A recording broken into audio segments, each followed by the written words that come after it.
Stadium in Pittsburgh. The Cowboys in town to play the Steelers. The atmosphere is electric.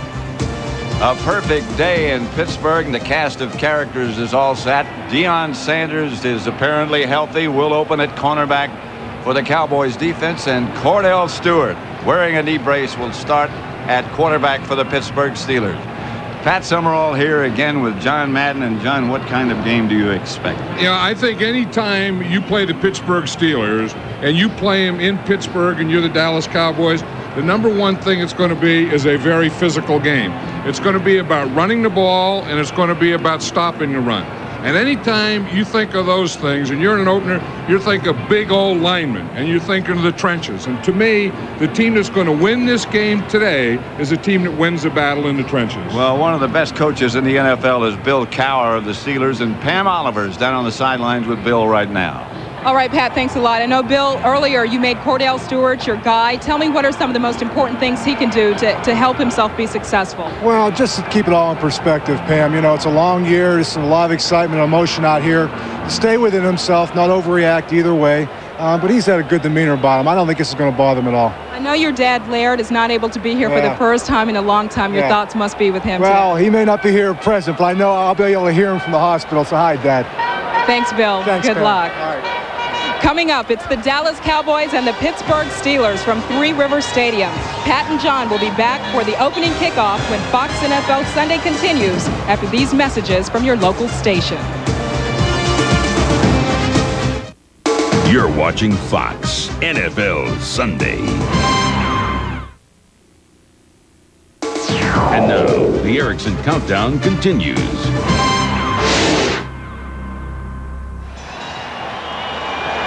Back at Three Rivers Stadium, Norm Johnson set to kick off for the Pittsburgh Steelers. Back deep for Dallas, Brock Marion and Herschel Walker. And Walker has broken some kickoff returns in previous years. Last year, he's dangerous. He can still run.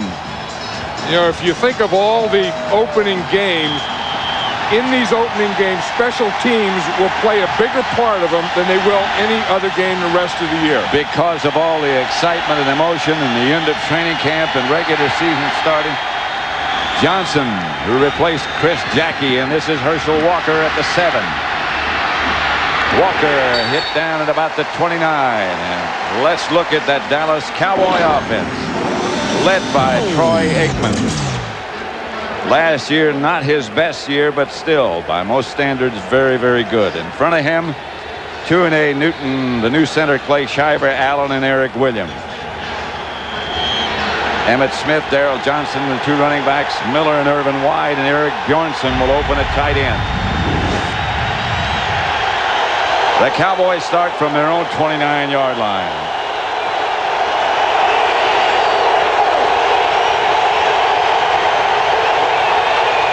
Move man is Bjornsson, and Aikman goes right to work. Incomplete. Intended for Anthony Miller. It'll be 2nd and 10 as we look at this Steeler defense. They play a 3-man front. Keevan Henry, Steed, and Harrison.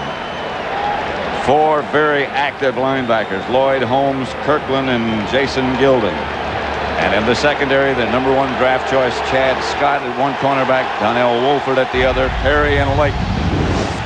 The two safeties. You saw who the Cowboys went after, Troy Aikman went after in that first pass. It was a rookie, Chad Scott, at the right corner.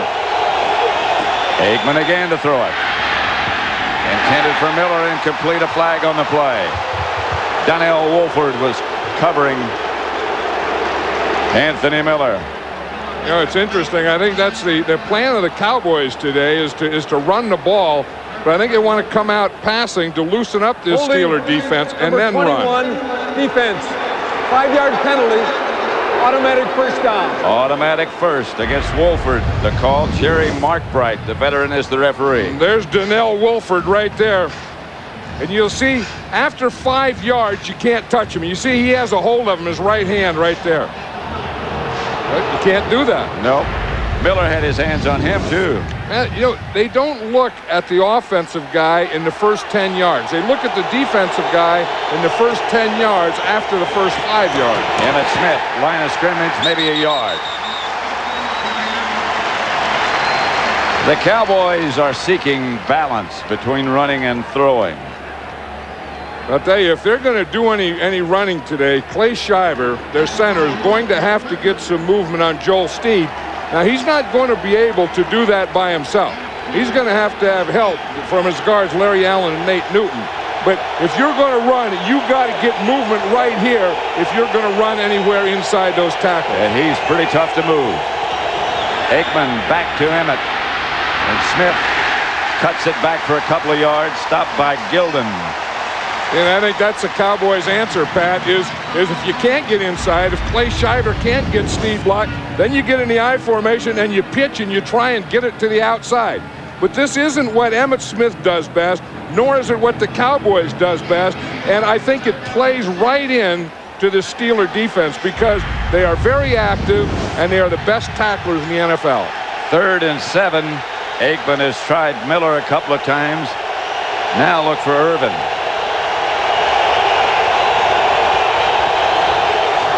The Steelers bring you some kind of blitz. That's to Miller. And that'll get the first. Aikman pulled it down. There's a flag on the play. A penalty marker down. This is a penny defense, Pat. They have 2 defensive linemen here.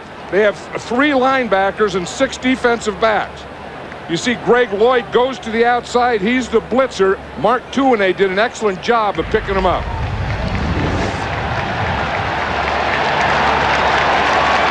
There's a lot of talk about that penny defense. It's something new that the Steelers went to. It was going to just be 1 defensive lineman. Hence the penny. Right, and that was a penny part. And then it was going to be 6 defensive backs and 4 linebackers.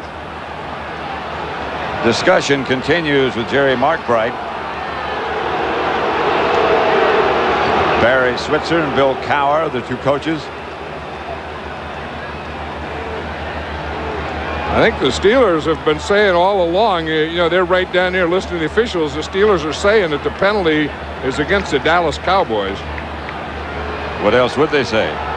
Well, the Cowboys aren't saying it against the Steelers, right. So I'd have to believe that it's against the Cowboys. Now what they're going to do about it. Sportsmanlike conduct foul on number 20. Oops. Yep.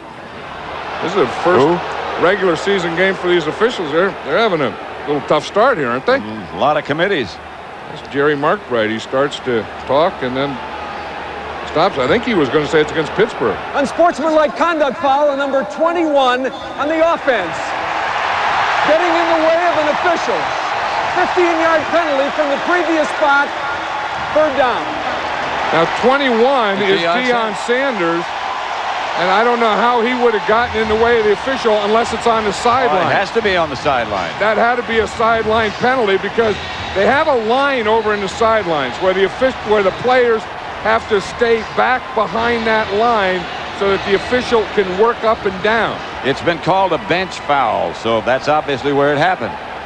That is, and that's, again, they probably told him to get back. In fact, we used to have a coach that we assigned to do that. We called him the get back coach. Yeah. And make the players get back. Anyway, it's a long way to go. 3rd and 21 for Dallas. That's a tough penalty. Deion Sanders just comes into football, doesn't have any practice, just gets out of baseball, and he gets a penalty on the sideline and hasn't played it down. Passes to Emmitt Smith from Aikman.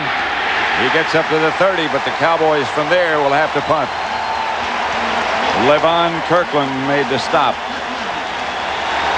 And that was a big penalty because that's 15 yards of field position that you have to add to this punt now, or on the Steelers side, you can add that to this punt return. Toby going back to punt. The new punter for the Cowboys, and Will Blackwell back deep for the Steelers. He is dangerous as well.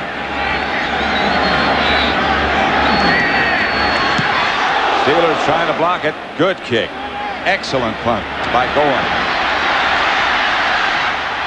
Blackwell at the 21, maybe the 22. Taken down by Charlie Williams. A 54-yard punt, a 6-yard return. Dallas nothing, the Steelers nothing. They're just about to take the ball. 12 minutes, 3 seconds left to play in the first quarter. Fox NFL Sunday is brought to you by Southwest Airlines. With fares so low, you have the freedom to fly. By the new 1997 Toyota Camry, now better than ever. By Coors Light, proud partner of the John Wayne Cancer Institute and their search for a cure. And by 1-800-COLLECT. It's the way to call Collect.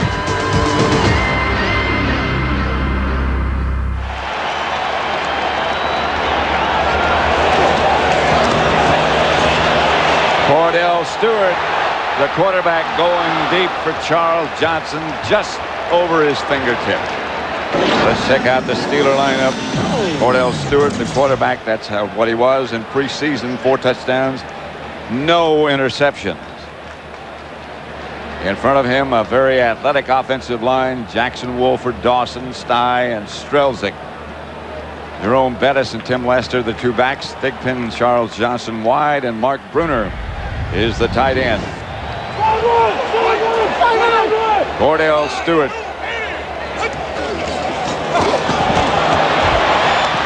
Bettis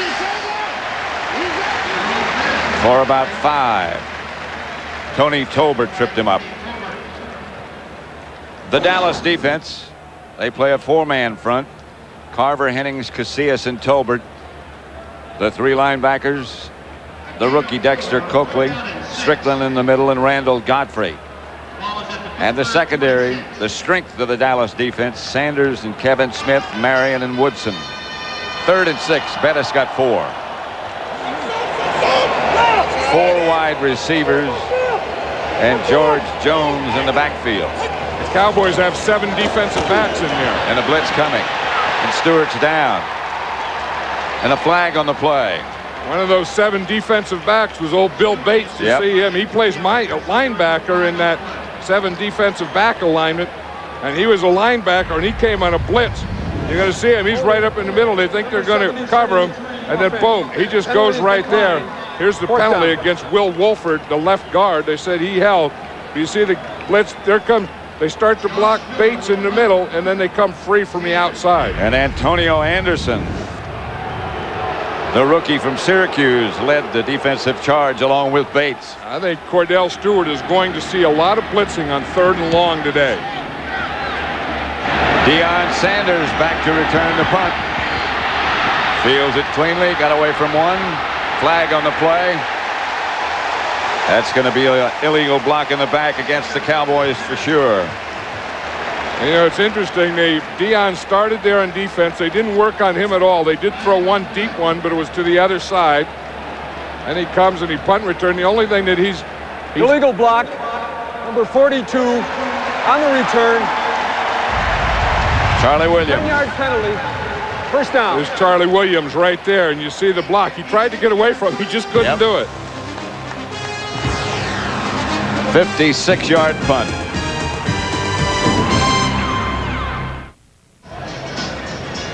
I remember that penalty a little while ago on Deion Sanders. Here's what it was. You see the official right up here on top. Watch him. He's backing up on the pass. He has a deep guy, and you see right here he runs into Deion Sanders, who Deion ends up right on the field. So he has to be not behind the white line, but he has to be behind that goal line that is inside that coaching box. And Deion has been in conversation, excuse me, with the officials since then. Well, you know, the funny thing about that thing is he was 50 yards away from the line of scrimmage at the time. He wasn't even close to the play, but he was close to the official and on the field. So it's 1st and 10 Cowboys at their own 19. Bjornsson on the move. Aikman to throw it. To Bjornsson, who is hammered by Gilden. A hard hit. Right now for McDonald's game break, let's return to James Brown in the Fox Television Center in Hollywood. Pat and John, watch number 37 for the Cardinals, Larry Centers. Nice block right here. That frees McElroy. Leland McElroy, 17 yards to pay dirt. Cardinals trying to win for the first time ever in Cincinnati, up by a touch. Back to Pat and John. No score at Three Rivers Stadium. 2 tight ends for Dallas. Newton pulled. Emmett Smith, the carrier, got nowhere. hit behind the line of scrimmage and hit hard. And Nolan Harrison was one of the first guys there. What we talked about is you have to control this area right here. Now Nolan Harrison pinches, gets in here. Here we got Joel Steed. He's in a tilt position. He controls that line of scrimmage. Now watch who wins here. You see the penetration? Watch it come from right here, And if you can't control that middle, if you can't get that middle going backwards, there's no way you can run between your tackles. Earl Holmes, the middle linebacker, one of the two linebackers in the middle, made the stop. Here's Aikman back to throw a blitz coming off the corner. Aikman incomplete. Intended for Michael Irvin, just out of his reach. I'll tell you one thing, they've gone at the rookie #1 draft choice starting for the Pittsburgh Steelers, Chad Scott. They've gone at him 2 times, and he's come through 2 times. This is what they want to do. They say, you got a rookie out there. We got a veteran like Michael Irvin. They're going to throw on him, and Chad Scott is right there with him, although that wasn't a real good throw either. Toby Goen, his first punt today was 54 yards. The Steelers put the heat on him, tried to block. This time they don't. This one's not that good. Takes a Dallas bounce and bounds out of bounds inside the 40, where the Steelers will take over. No score as yet. We're in the first quarter. 9:18 left to play in the first.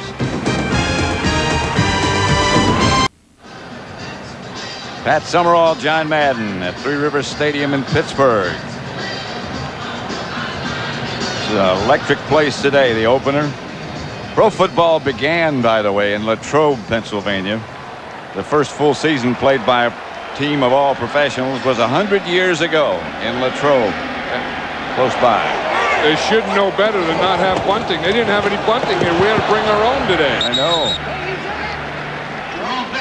Kordell Stewart, the quarterback. We spoke to Kordell Stewart yesterday about being the opening day starter.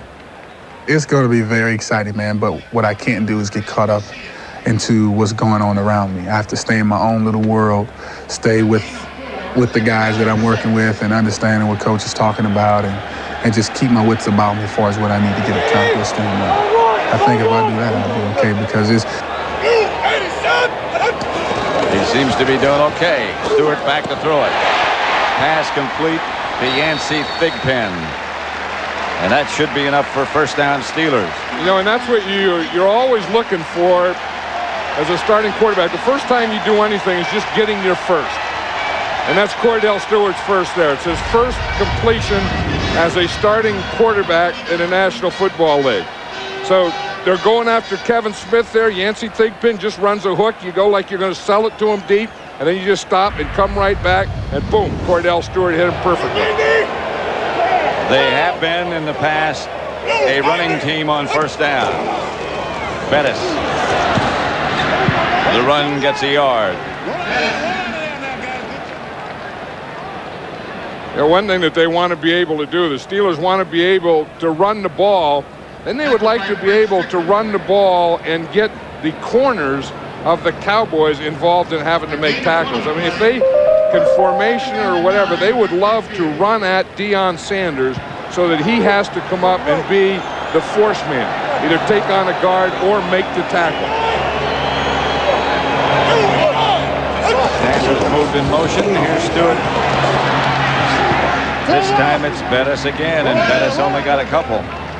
Yeah, if they're going to make Deion Sanders make some tackles out there, Jerome Bettis is going to have to get more than a yard or 2 per carry so that he can, because I know if he ever broke through, he would look out there to his left. He would look for number 21 in a white jersey. To find him to make him make a tackle. Yeah, Jerome Bettis, I was watching him in the pregame warm-up, Pat. He was complaining that his neck was bothering him. He couldn't move his head to both sides. Well, he had a bad shoulder. Yeah, and then he was complaining about his neck in the pregame warm-up. Out of the shotgun is Kordell Stewart. Going deep. Incomplete. And no flag. Will Blackwell, the intended receiver. Steelers are really high on this young man, number 89. Yeah, he's a rookie out of San Diego State who I think eventually is going to be a starter, and not only that, he's eventually going to be a star in this league. I think this is one of the best coaches in the entire league, too. Yeah, we were talking about that the other day, you know, and I was thinking, you know, if you take the top 5 coaches in the National Football League, I know he's one of the top 5. To say the best is a little tough. That'll work. Sanders signals fair catch. Juggled it. Almost got away from him. And Dallas will take over inside their own 15. Still no score. 6:37 left in the first. 0-0 at Three Rivers Stadium. We spoke to Emmitt Smith yesterday about running against this Steeler defense. It's going to affect it quite a bit because I'm not going to be able to hit things on the run, and unless they just happen to stun out of a way, and then we happen to cut it off just perfectly, and the hole is just so big where I can run through it blindfolded. But for the most part, it's going to be fairly difficult to actually hit a hole on the run because of what they do up front. This is Emmitt Smith. Hey, it's over! To the 15. Pickup of 3 yards. You know, and that's the thing that we were talking about earlier, Pat, is controlling the line of scrimmage. So far in this game, both defenses have controlled the line of scrimmage, and they haven't been able to get any running at all. I mean, Emmitt Smith was just talking about running. So far, he's carried the ball 4 times, and he's only gained 5 yards. 2nd and 7. Cowboys at their own 15. 2 tight ends set up. Emmitt Smith. A couple. Hey, he's up! He's up! Yeah, what they're trying to do now is they're trying to pull a guard. They pull Nate Newton around, but again, Nate just runs into penetration, and then he causes a big old pile. Watch him. Watch when Nate Newton pulls here. He stops right here, and now when Emmitt Smith is trying to get in the hole, he runs right into Nate Newton. Watch him. You see right there, boom. The first guy that hits him is Nate Newton, who's his pulling guard, who's supposed to lead and clear the hole for him. So they aren't having any success with man blocking, nor are they having any success with pulling their guards to get a lead. They doubled Joel Steed that time, the middleman. Passing down, coming up, and Aikman retreats. And here comes the blitz, and Aikman fires low. Incomplete. Intended for Anthony Miller. One of the things that the Steelers wanted to do, and they've been successful, is they wanted to throw Troy Aikman's rhythm off. Right. And they've done that by changing the thing, by blitzing up the middle, by coming from the outside. Every time Troy Aikman has thrown so far, there's been someone there to knock him down or someone at his feet, and they're throwing his whole passing rhythm off. And rhythm is very important to a passer like Aikman. And they're bumping their receivers, too, that is throwing the rhythm of the receivers off, so that equals no rhythm for the Cowboy offense thus far. Goen gets off a good kick. Blackwell retreats and is taken down by Billy Davis at the 31. Davis has always been good on special teams. He had an outstanding preseason as a receiver. Will Blackwell's going to learn that one. If a guy is that close, you have to fair catch it. You can't just catch the ball and take a hit like that. He's lucky he held on to that one. Isn't he? 53-yard punt, excuse me, John. I mean, when it's that close, look how close Billy Davis is to Blackwell. I mean, there's no way that he could not fair catch that. I mean, you want to be tough, you want to try and get a return, but there are sometimes you have to be smart, too. Bettis. This time he breaks into the Dallas secondary all the way to the 40. Stopped by Darren Woodson. And that's what the Steelers want to have happen. Tackled by safety men. Did you see where Jerome Bettis turned? Watch him. As he comes through here, he is going to turn right out here. He's going to get tackled by Darren Woodson. But watch who he's looking for. Deion Sanders is the first guy there. And that's where he was going to go. If he breaks through the line, he's going to get right out there and make Deion Sanders make the tackle. And Deion Sanders did make that tackle. 2nd and 1. Good to Bettis. And Bettis will get the first down. You see Jerome Bettis again. His nickname's the Bus. And the old Bus, when he got through there, again, he's looking for Deion because that's one of their objectives. Is that there's no way that Deion Sanders can be in shape to play professional football. He hasn't practiced. He's had no training camp. So when you get through there, look to him, go to him, and make him tackle you, because he'll do it, but it's going to wear him down. That 243 you see that Bettis weighs is a little low. Two tight ends. Bettis the lone D-back. They throw it back to Kordell Stewart, and he's going to throw deep, and there's nobody there except two Cowboys. Yancey Thigpen, I think, was the intended receiver. The old flea flicker didn't work. Yeah, the old flea flicker is not going to work on these two corners, because these two corners, Deion Sanders and Kevin Smith, are really cover corners. They aren't going to come up to help on the run anyway. You see, they're going to stay back. So here's Deion. He's not going to worry about a run. You see, so when he sees his run, he's still going back there. He's going to stay back there. And here's Kevin Smith on the other side. He's staying back there too, because the defensive backs that involve the run are the safeties, not the corners of the Cowboys. 2nd and 10. Blitz coming. Stewart gets away from him. The umpire got involved in stopping Kordell Stewart as he scrambles up for about 4 yards. Broderick Thomas brought him down. Kordell Stewart was telling us yesterday that he would like to go in a game and just be a quarterback and just be known as a quarterback. He doesn't want to be a runner, and he said kind of a perfect game for him would be where he would just either hand off on the running game or drop back and throw the ball. But I think you can't be hard-headed about that. Look at that brace that he's playing with on his left knee. I think that kind of has to bother you a little. 4 wide receivers. Jones can't hang on. The rookie running back. They had some blockers set up in front of him. Yeah, but that's a bad play on 3rd down. And when you're 3rd and 7, you got to throw the ball up the field. I think dumping it off and screens and looping out and stuff like that is good on 1st and 2nd down. I don't think that's good 3rd down passing anyway. Kevin Mathis is back deep for the Cowboys to return punts now. It had been Sanders till now. That's Mathis. Miller to punt it. Been a punting duel so far. Mathis fields it at the 10. And he is knocked backwards to about the 13. What a hit.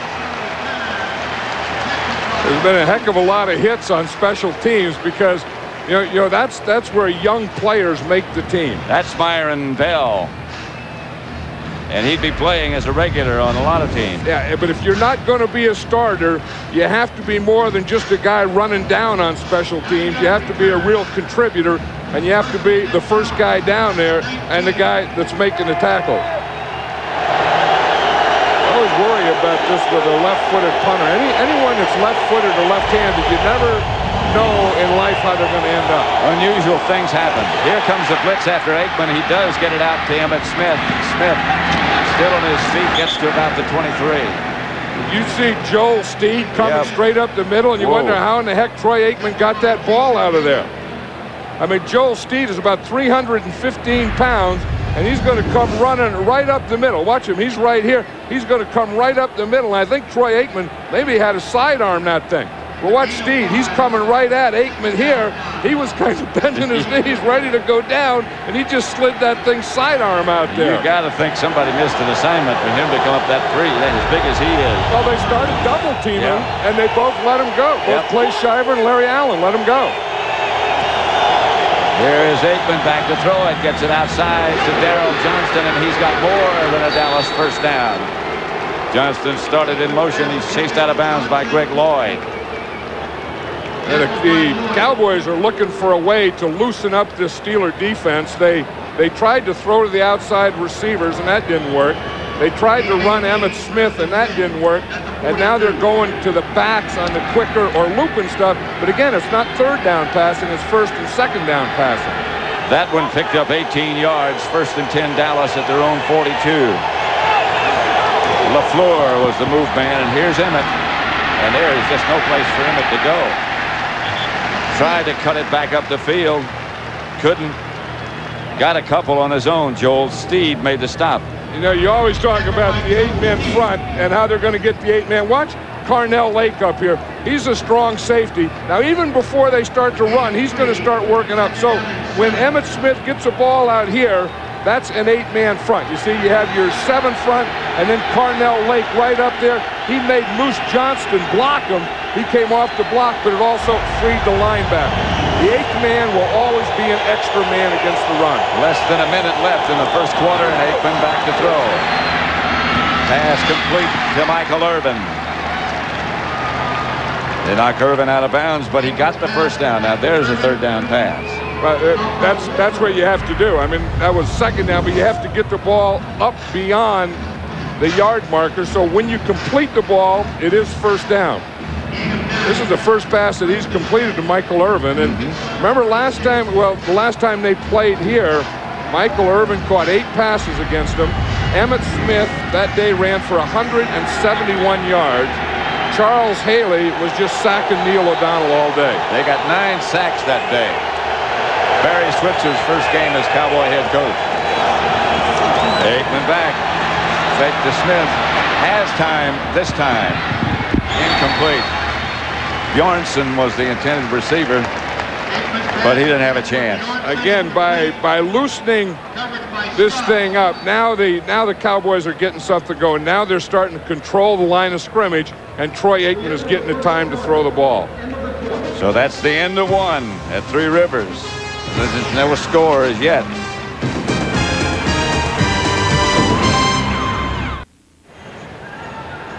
Nothing score as you look at 3 Rivers Stadium, the home of the Pirates and the Steelers. Deion Sanders came in here yesterday, Pat, and he was practicing. He said, I own this stadium. He said, I hit 400 against these guys. And we looked it up, and, you know, he did. He hit like 435 this year against the Pittsburgh Pirates. As someone said, he must have been terrible against everybody else. Yeah, that's what his defensive backfield coach said. Well, if you hit 400 here, you must have hit awfully bad against a lot of other teams. Aikman behind Miller. Yeah, that's the 3rd pass that they've thrown out there on Chad Scott, and they've yet to complete one. But here, you know, you talk about dominant players. Here's one, Larry Allen, and here's another one, Eric Williams. And I don't know that they're the best line in football anymore, but that right side, those 2 guys are the best. You see that one? Yep. I mean, they just picked up a stunt like that, like boom, boom. You know, just like, you know, they've done that all their lives. Well, Aikman said yesterday, I'll have some misconnections with Anthony Miller. And he slipped on the cut. Back to throw, and here comes the blitz. The Cowboys pick it up pretty well. Miller to the 15 from Aikman. Darren Perry made the stop. That's what they want to do. Usually when you hit this area, here's Perry right here, and they're going to hit a seam. You see, Troy Aikman looks to the outside to look him off, and then throws it right up the middle or right up the seam.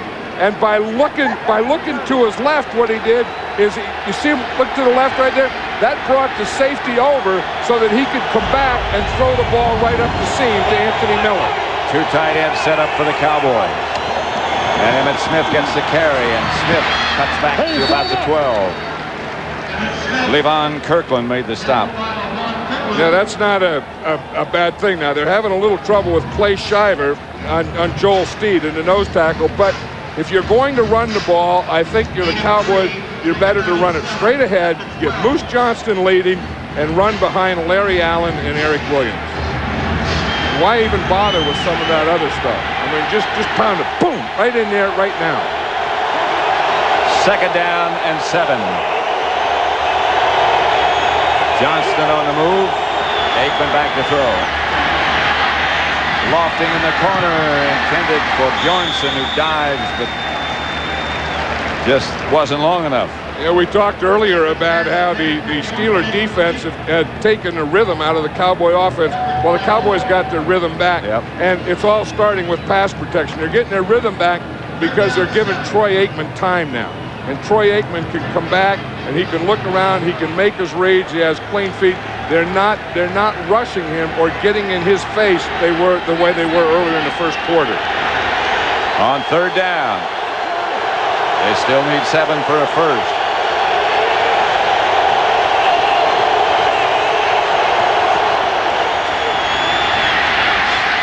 Aikman, touchdown. Miller. Again, it's control of the line of scrimmage. It's pass protection. Do you see Troy Aikman? He was able to come back there and just stand there and wait for Anthony Miller to open up in the middle. Watch this. This is what it's all about. We talked about before that this is what's going to win or lose the game. See? Boom, boom, boom. You give him time. Now he can look. He can look. There's a pocket. He can step up, and he threw that ball as clean as you could throw it. Now watch Anthony Miller. He's going to come. He's going to work right here in the middle. Come find a hole. Come under control, and Aikman sees him. Cunningham for the extra point. Bjornson's the holder.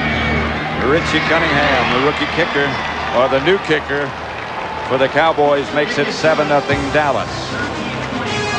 The opening moments of quarter number 2. Dallas breaks on top. Fox NFL Sunday is brought to you by Texaco, a world of energy. By Nike. By Visa, the official card of the NFL. It's everywhere you want to be. www.visa.com. And by Snickers. Not going anywhere for a while? Grab a Snickers. Hungry? Why wait? 7-0. The Cowboys lead the Steelers. 13:25 left in the first half. Dallas went 81 yards, took 10 plays. The touchdown from Aikman to Miller from 12 yards out. Goins kickoff handled by Blackwell. Blackwell is going to be taken down at about the 20 by a swarm.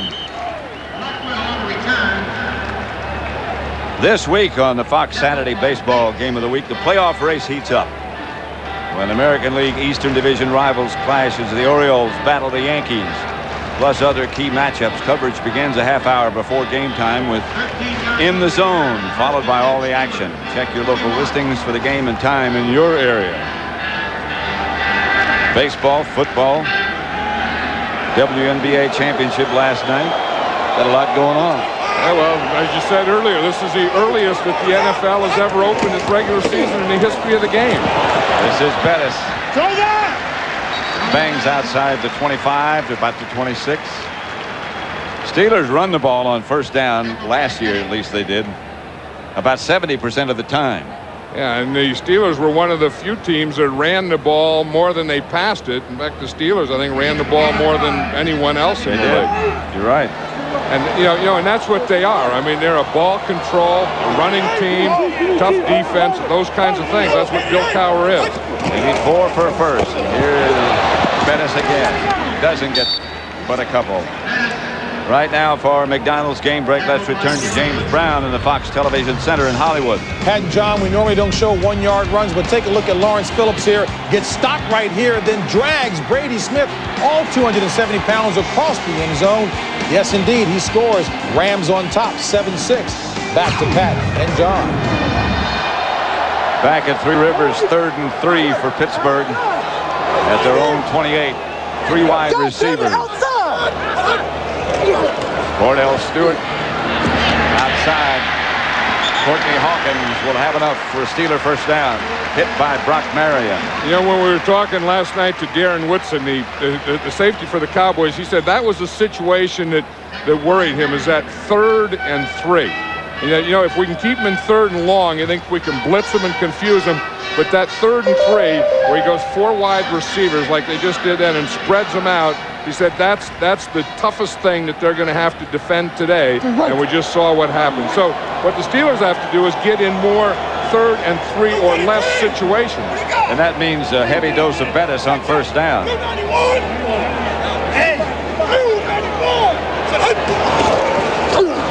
Or throw it on first down. Pass is caught by Yancey Thigpen, who struggles in the grasp of Kevin Smith. Kordell Stewart just threw that one in there, Bet, because Kevin Smith was right there. Yeah. I mean, you see the coverage down here. This is good coverage by Kevin Smith. He's right there. He's on him. He's as tight as you can be. You wonder why he even threw it to him. In fact, he was in pretty good position to knock the ball down, to intercept it or anything, and he didn't do it. Yancey Thigpen makes that catch by just out jumping him for it, out muscling him, and gets the first down. I think Stewart changed the play at the line of scrimmage. Stewart back to throw again. Gets it to his tight end. The ball is loose. And the scramble. I think Bruner came up with it. A heck of a play by Kevin Smith. Again, we saw Yancey Thigpen catch that other one on him. Kevin Smith came up and just popped that thing out with his right hand. You see big old Lee, big old Eric Williams. He thought he was going to go back to work. He started to get up and had to sit down. You see that right hand come in and just knock that ball out of there? Yep.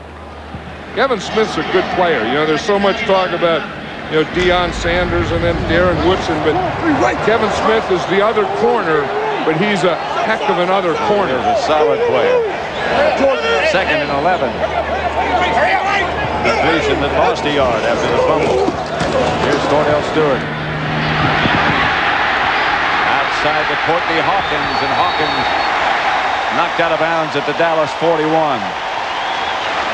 One of the things Kordell Stewart was saying that he had to do was just relax and play his game, and he looked like he was a little tight in that first quarter, and just now he's starting to look more relaxed, isn't he? I mean, he's starting to look like he's getting in a flow of things, you know, in a combination of running, passing, throwing to wide receivers, different guys, throwing to your tight end, handing the ball off. Kordell Stewart is now in a flow. And gaining confidence. 2 tight ends. Stewart's going to throw it again. He's going to have a lot of time, and he's going deep.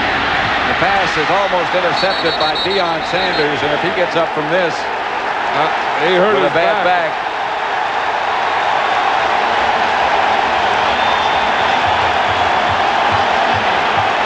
Well, we know that he has the bad back. He hurt it a year ago with Dallas. He hurt it in baseball. He's had a couple of injections, cortisone injections. He's been rested the last 4 or 5 days. But watch Deion come in right there. That was going to be a heck of a play. I mean, he came, you know, you talk about a guy who hasn't played, hasn't practiced. He came from all the way over on the other side of the field. That's not his man. If you don't have a bad back, you'll have one very shortly. How can your back go in that many directions? It can. Without something happening. But that was a heck of a play. I mean, forgetting the back, that was a heck of a play. Getting over there and getting in position to be able to make that effort. 7-0 Dallas. 9:15 left in the first half at Three Rivers. This is a great play by Deion Sanders. He's over here covering man-to-man on this side. The pass is going to be to Charles Johnson here in the post. Deion Sanders starts up here, starts to cover his guy. He goes inside. He lets him go. Now he acts like a free safety and gets over to make that play. Stewart for Yancey Thigpen. Incomplete. And we showed how he got over there and what he did when he got over there, and then what that turf did to his body. The injured Cowboy was Deion Sanders, yes, first. Then Dexter Coakley, and Coakley was replaced by Darryl Hardy. There's Coakley. 3rd and 10. 4 wide receivers.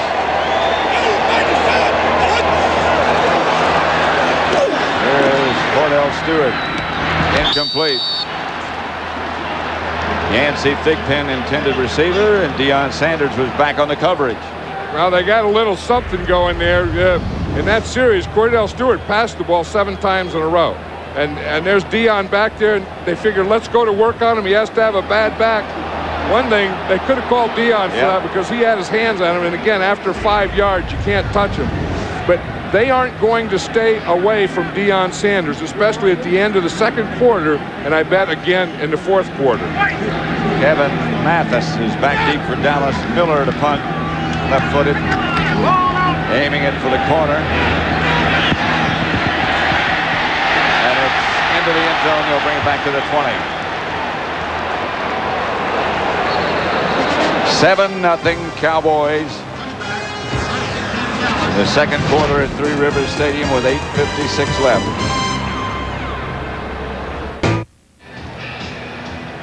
Tonight on Fox at 7 p.m. Eastern, Diana, the People's Princess.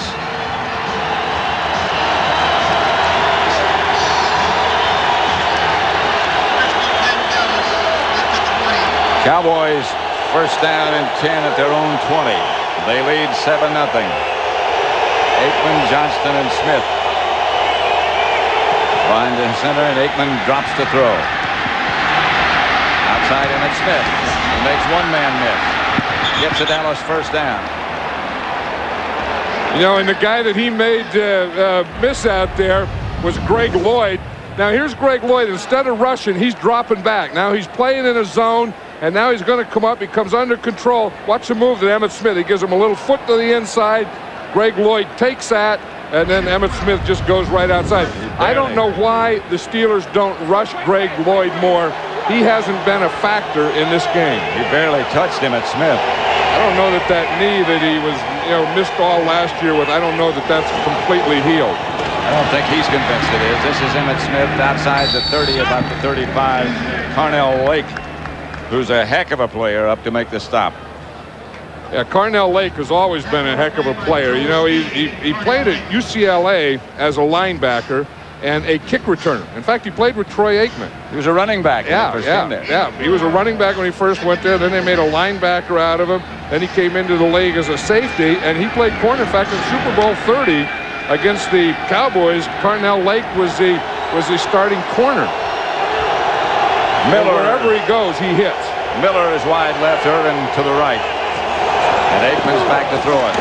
Michael Irvin, complete. That'll be another Cowboy first down. Donnell Wolford made the stop.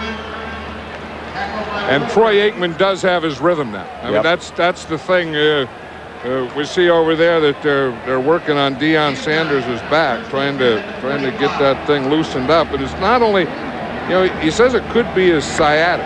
That nerve that goes down and controls your leg and your foot. As he said, that's one of the things that bother him. His biggest concern today, he told us last night, wasn't his back, but it was just being in condition to show for 4 quarters. Steelers show blitz. They jump off sides, and this is Emmitt Smith. Gets across midfield down to the 45 of the Steelers. Now, the Cowboys have found a rhythm for Troy Aikman, like I said, and they found a soft spot where they can run, and it's not up the middle. They tried up the middle, and that didn't work, and now they're kind of veering off to the sides. It's not really outside running. It's more off-tackle running than it is up the middle. Jerry Markbright discussing the options with Aikman. It gives us a chance to give me a chance to ask you, defense lined up. How is Emmitt Smith? Is he 100% back? No, I don't think he's 100% back, but I think he's getting close to getting 100% back. He wasn't healthy. He had those bone chips in his ankle last year, and he just wasn't Emmitt Smith last year, and his line wasn't as good. And he had surgery in the offseason. They cleaned it out, and I don't think he's worked enough with this group yet to be Emmitt Smith the way he was when he was a top running back. Steelers again show blitz. That's a run blitz, and Emmitt gets nothing. Had no chance. There's a guy the Steelers like that, Earl Holmes. I mean, that's one thing, and he's gonna be right here, and they just see Lloyd's going to come from here, and they just blitz right in there. Like you said, a run blitz. They just hit that thing. Here's Holmes right there. He just comes, he hits that gap first, and then just works right down the line of scrimmage. But they were run blitzing right in the hole that the Cowboys were going to run in. They didn't get Earl Holmes blocked. That number 50, Earl Holmes, about which you were speaking. They've been high on him, and they knew they had to get him in the lineup somewhere. Timeout, Dallas. That's Dexter Coakley, and our word is that he'll be back the next time Dallas goes on defense. Bruised ribs.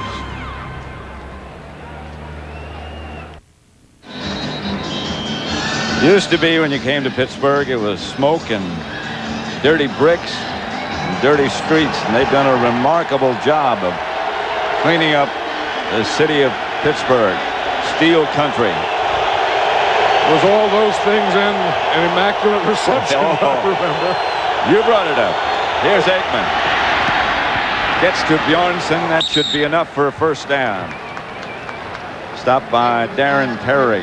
There's a third down play, and that's what the Cowboys used to do, for years when they had Jay Novacek. Get in that 3rd and 3, 3rd and 4 situation and let Novacek or the tight end just run an option. If they play you outside, you just hook and go inside. If they play you inside, you hook and go outside. Eric Bjornsson did the same thing there that Jay Novacek made a living on. Well, Bjornsson's healthy. Played all last year on 2 bad ankles. Tried to gain weight. Now he's lost weight, and he's healthy. And here's Aikman going deep. He's got somebody open. Touchdown, Aikman.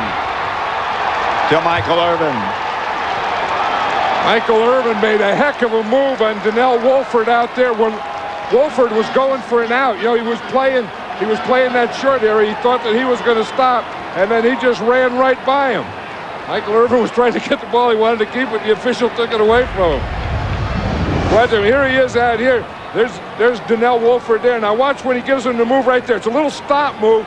Wolford pulled up and stopped like he was going to run a hook, and then Michael Irvin just ran right by him, and Troy Aikman threw a perfect pass. Irvin had a great training camp. And that was a pretty good move he put on right there. It was a heck of a move, and you're surprised that a guy like Donnell Wolford would bite that much on it. I think just about anybody would have bitten on that one. Richie Cunningham's extra point is good, and the Cowboys take a 14-0 lead. You see Michael Irvin, if you're going to celebrate and you throw the ball, then it's always tougher to get it back. Now see Troy Aikman says, hey, how about the ball? And so they throw it to Michael Irvin, and he just puts that ball out there and grabs it with one hand.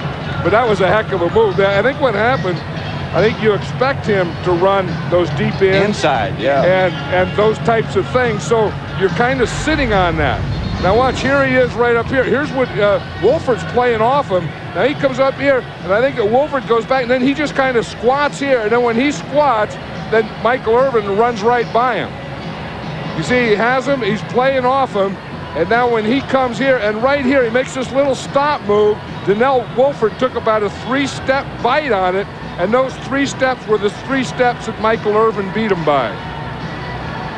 But again, excuse me. No, I was just going to say, again, you have to go back to the protection. If these guys don't get this job done, pick up the blitz. Look at the time that Troy Aikman has. I mean, he's so quick. There isn't a guy within 5 yards of Aikman when he throws the ball. Larry Allen couldn't even find somebody to block. Now, that's the Dallas Cowboy offensive line have taken over this game. Blackwell down at the 20. Hit by Mathis. Next week, it's a Fox NFL Sunday doubleheader. It all starts with America's most watched pregame show. Then catch the Redskins battle with the Steelers, and the Super Bowl champion Packers clash with the Eagles, or other regional action. Coverage begins at noon Eastern Time, 9 a.m. Pacific, right here on Fox. So check your local listing. And right here on Fox, this guy right here, number 73, Larry Allen, I think is the best offensive lineman in all of pro football. That's pretty good tribute. Oh yeah, but you just watch him on film. I mean, he just dominates everything he does. Run blocking, pass protection, everything he does, he dominates. He just doesn't do it, he dominates it. George Jones, the ball carrier. Larry Allen just last week, was named the most valuable offensive player for the season of 1996 on the Dallas offense. And that's another tribute. Yeah, well, you know what they do is they let these guys get big now. I mean, Larry Allen's 330 pounds and no one ever says anything about it. Here comes the blitz. Kordell Stewart. Pass is caught by Yancey Thigpen. That's a heck of a throw and a heck of a catch. Yeah, you wonder how Kordell Stewart threw that ball. Tony Tolbert and Tony Casillas were both on him. Watch, Tolbert is going to come here late. Casillas is right here. They're both getting ready to hit him. Look, he's getting hit just as he throws that ball, and he gets it out there for a completion. That's a heck of a throw. I'll tell you what. He looked like a pretzel collapsing in the middle of that pressure from Tolbert and Casillas. First down, Steelers at the 40. Stewart going deep, a flag on the play. I think they're going to throw that one against Kevin Smith. Yancey Thigpen was the intended receiver. He just stopped running. Yeah, and I think, again, you can hit the receiver. Pass up interference. to 5 yards. Number 26, Defense. Automatic first down. See, you can punch him after 5 yards. You can touch him after he goes 5 yards. You can't touch him, nor can you touch him when the ball's in the air. I think what happens, I think that after he touched him after 5 yards, I think Yancey Thigpen just stopped. Just quit trying to run the pattern.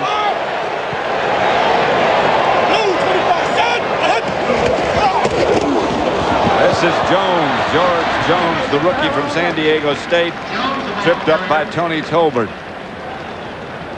giving Bettis a rest. I wonder if Bettis's shoulder is bothering him, or I was saying that I saw him in the pregame. He was complaining about his neck bothering him, and you would think that this isn't the time when you're down 14-0. This isn't the time you'd be taking a rest.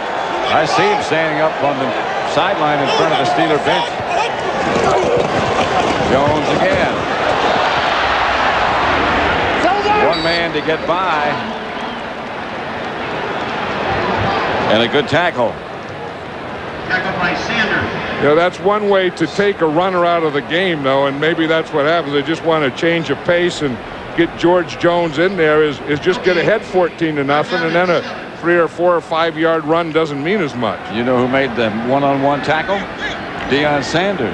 That's, you know, they were going to make him do that, and Deion Sanders is not a no-contact guy. He doesn't want it, but that doesn't mean that he can't do it. I think he can do anything he wants to do. Doesn't mean he won't do it. No, he will do it and can do it. He just doesn't like to. They go in his direction again with George Jones, and the Cowboys are equal to the task. Well, he has a pretty good supporting staff. I mean, you know, they're trying to get it to him, but those linebackers are pretty quick, and they tackle well. And those two safeties, Brock Marion and Darren Woodson, will play like linebackers when you run the ball. That was Brock Marion who made the stop that time. Kevin Mathis standing back at the 10 for Dallas. Miller back to punt for Pittsburgh. I'm not exactly sure what that series was that Pittsburgh just ran. Are you? No. Didn't make much sense to me. It looked like one of those things that, hey, we made up our mind we're going to do this last night, and we're going to do it regardless of what happens. Or something that they just wanted to see if they could put some new guys in there and get George Jones in there and change the pace, but they better start getting going here. They need more than a change of pace. 2-minute warning, 14-0 Dallas. The stadium gift shop and Don't forget, coming up, the Dockers Khakis halftime report. An update on the Princess Diana tragedy. Back at Three Rivers. The Steelers to punt. Miller. High. Mathis lets it sail. I don't know if it got into the end zone or not. It didn't. At about the half-yard line. Randy Fuller kept it from going in the end zone. This is a heck of a play. That's the thing that you want to do is you can't touch the line yourself. I mean, you know, you can touch the ball, but you can't have your foot in the end zone or on the line when you touch it. The first guy didn't, nor did the second guy. 34. But a penalty on the play. 10-yard penalty, 4th down. And they'll bring it all back, and they'll have to do it again. Tim Lester, call for holding. They had the Cowboys pinned down at the half-yard line, but they bring it all back. And the Cowboys would have just had to try and run out the clock in that situation. You're going to see Tim Lester is right there. He was the fullback or the personal protector for the punter. And he held Brock Marion. Brock Marion was right there pointing as if he got the hole, and he jumped up, and the referee, of course, is a guy right behind the kicker. So he just looked up and looked right at the referee and said, he held me, and the referee threw his flag and said he sure did. So they blocked Miller up, back Miller up 10, another flag on the play. I think the Cowboys are offside. I think Brock Marion was offside. Mathis on the return, still on his feet. Outside the 20, a flag on the play. On the punt before, it was Brock Marion who was held. On this play, Brock Marion jumped off sides.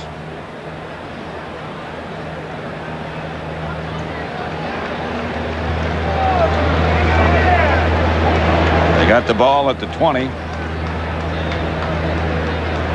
They got a 5-yard penalty that won't give them a first down. Offside, number 31, defense. But they will punt it again. Penalty, 4th down. And you're right, it was Brock Marion both times. And what they had to decide, the Steelers had to decide, did they want the Cowboys to have the ball on the 20-yard line, or do they want to punt it over again?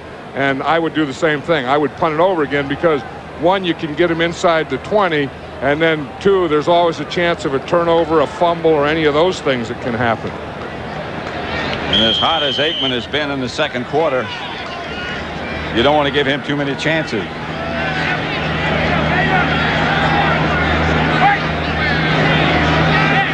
So Miller's getting a workout. So is Brock Marion right here. Their catch signal. So turned out to the Steelers' advantage. They picked up 10 yards. 35-yard punt. Yeah, it was interesting how this game has unfolded, Pat. I thought it would be a running game, whoever controlled the line of scrimmage, and both teams looked early in the first quarter that they were a little anxious, and then the Cowboys got everything under control, and the way they got everything under control was their offensive line. Their offensive line took over. They started doing a little blocking for the running game, but more important than that, they've given Troy Aikman a lot of time. On first down, Aikman gives to Emmitt Smith. Emmitt outside the 15 to the 16, hit down by Kordell Lake. A guy that's really not been much of a factor is Greg Lloyd. They're not staying away from him. He hasn't really put any pressure on Troy Aikman, and they're running at him, and they're blocking him. That last play, they just blocked him with Moose Johnston. I mean, they're not turning out the tackle all the time on him. And that was the one guy that used to be a dominant player right there was number 95, Greg Lloyd. If you were going to do anything, you better get a big man on him. You better get him blocking. But the Cowboys are kind of just going right at him right now. 2nd and 4. Here's Emmitt Smith hit behind the line. Maybe got it back with that last twist to the line of scrimmage. Levon Kirkland. Now there's a stupid penalty. Greg Lloyd was down on the ground, and Big LaFleur, David LaFleur, the rookie, came up and kicked him when he was down. I mean, that's going to be a penalty against the Cowboys, but that was just stupid. I mean, Mark Tuin, they knock Lloyd down, and then LaFleur comes up and kicks at him. Now watch this. This is stupid. Here's LaFleur. He's 89. You see, he blocks him. Tuin gets him down there. Now the play's over. Now what? Oh, Lloyd kicked him first. And what's the one they see was that little cook there. So he turned roughness on the play. It's always the second guy, isn't it? Always. That should have been at least offsetting penalty. First charge, timeout, Pittsburgh. They didn't see that. No. Old Greg Lloyd gave him the Brogan first, and then LaFleur came back with the Brogan. Set the game clock to 42 seconds. That wasn't even a good Brogan. No. If you're going to give a guy one, you give him a good one. There's David LaFleur, the big rookie tight end. You see right here, he has Lloyd down. Lloyd kicks him. LaFleur holds him, throws the thing, and then he goes just a little kick, and the official was right in front of him. That wasn't even a good, that was just a little old kick. Well, the official saw the first kick. He's standing right there. He saw Lloyd kick LaFleur. Yeah, then LaFleur grabbed the kick, and then he goes back with his counter kick, and wasn't much in that. He gets flagged. Like the last shot out of a Roman candle. But there, a bad Brogan. Yeah, I think that either one of those Brogans was a good Brogan. But I think if that they've kind of had their way with Greg Lloyd, they've blocked it. There's no special blocking. You would assume that they're putting a big lineman on him, they're double teaming him, they're staying away from him. The Cowboys with Greg Lloyd so far have done none of those things. They haven't had to. Coming up, the Dockers Khakis halftime report. A reminder again. 3rd and 4. With a first down, the Cowboys could run it out. If they don't make it, the Steelers will take another timeout.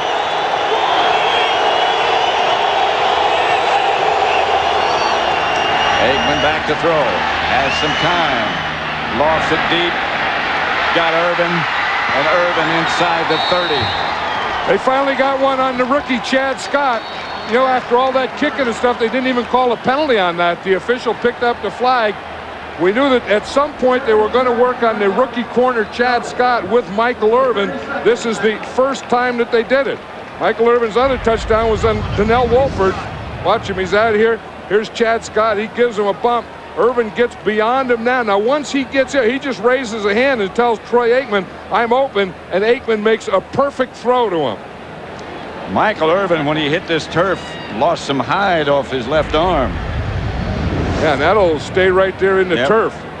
They'll be playing baseball on that hide. But I'll tell you, again, it's the time, and it's about that. I mean, Michael Irvin has had the moves. Michael Irvin has had the time to get deep, and the time to get deep has been provided by the offensive line. That was a 55-yard pickup on the completion from Aikman to Irvin. Irvin has 4 catches, 115 yards.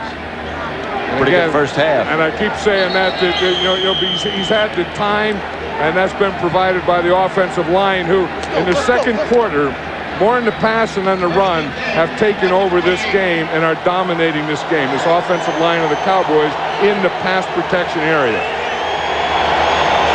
When you give Troy Aikman time, he'll kill you. Over the middle to Moose Johnston to the 20. 22 seconds, the clock running. They've still got a timeout left. 2nd and 2. They're in field goal range, certainly, and Aikman trying for more. Pops it out to him. It's Smith who dropped it. He had some room in front of him. Yeah, he had some room in front of him. Flag on the play. Right, and he would have gotten the first down and could have gotten out of bounds so that they didn't have to use a timeout. Troy Aikman just signaled to the bench he wants to kick. Personal foul, unnecessary roughness, and number 88, offense. 15-yard penalty. Oh, that could knock him out of field goal. That's against Michael Irvin right there. He does a head slap. That's unnecessary. That's a stupid penalty. I mean, it's a pass. He's throwing a loop to the other side, and just because a guy's a rookie, you want to take advantage of him. You want to beat him. You want to beat him with pass patterns, but you don't have to go slapping him up in the head. That's just stupid. I mean, the kid's out there. He's playing like heck, and you come up. You don't have to do that. And they're taking Michael Irvin out now, and he just threw his helmet down. Of course, they're taking everyone out because they're going for a field goal. And a long one, a 53-yarder. And Michael Irvin in that play made it this long. Yep. Richie Cunningham. He's got enough leg to get it there. And he does.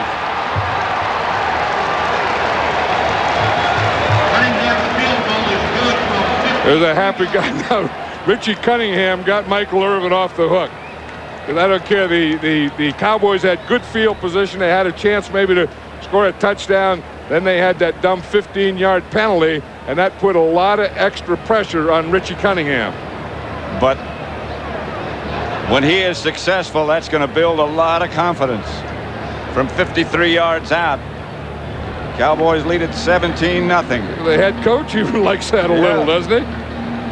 Yeah, he doesn't show a heck of a lot of emotion on that sideline, but I don't know if he was rooting for the field goal, rooting to go ahead 17-0, rooting for a comeback after that penalty, or rooting for Richie Cunningham. You know, Richie Cunningham looks like Richie Cunningham, doesn't he? Yeah, he does. No, I mean, just look at, he looks like a guy who would be named Richie Cunningham. I mean, or at least Richie. Yeah. I mean, you wouldn't call him Richard or Dick or something like that. I mean, he's Richie. Well, he's been trying to stick with somebody for a number of years now. Aikman is 13 out of 19, 218 yards, and 2 touchdowns. Going, kicking off. Lines it into the end zone where they'll down it. Blackwell. So the teams head for the locker room. The Cowboys get an added bonus with that 53-yard field goal by Cunningham. The Steelers appeared to have him pinned down. The long pass completion from Aikman to Irvin, 55 yards, got him down in the range. That's the end of the first half with the score, Dallas 17, Pittsburgh nothing. Fox NFL Sunday will continue with the Dockers Khakis halftime after these messages. I think the big ones here, Pat, have to be these passing yards. And again, that's Troy Aikman. Anytime you give Troy Aikman that much time, he was 13 out of 19, 218 yards through 2 touchdowns, and he can just play catch with Michael Irvin. And Michael Irvin caught 4 passes for 115 yards and a touchdown. And to me, that's what the first half was, but it was all caused by the job that the offensive line did. If you give Troy Aikman that much time, where he can stand back there and pat the ball and fake it and do the things he did in the first half, he's just gonna eat you up. And protection is the key. Goin will kick off to start the second half. Mike Adams and Will Blackwell back deep for the Steelers. 17-0 Dallas as we get ready to start half number 2 at Three Rivers. Line drive kickoff goes over everybody's head and out of the end zone.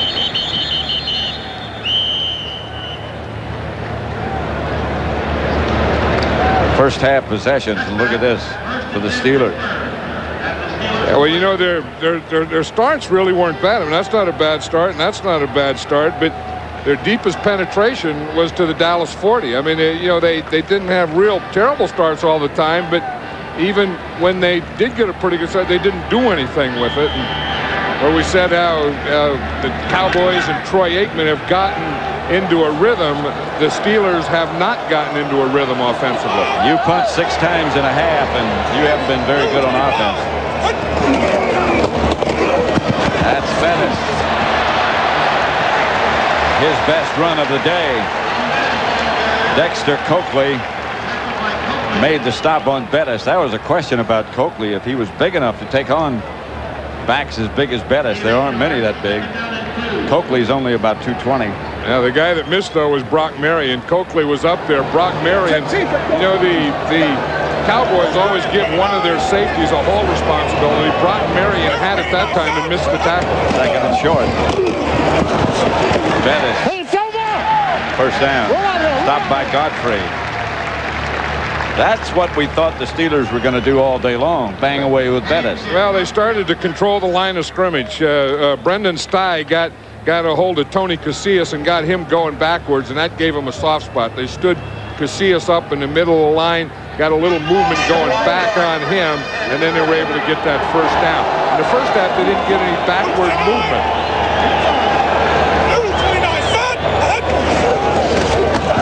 Here's Stewart back to throw, going deep, but the coverage is good, and Sanders knocks it away. Yancey Thigpen, the intended receiver.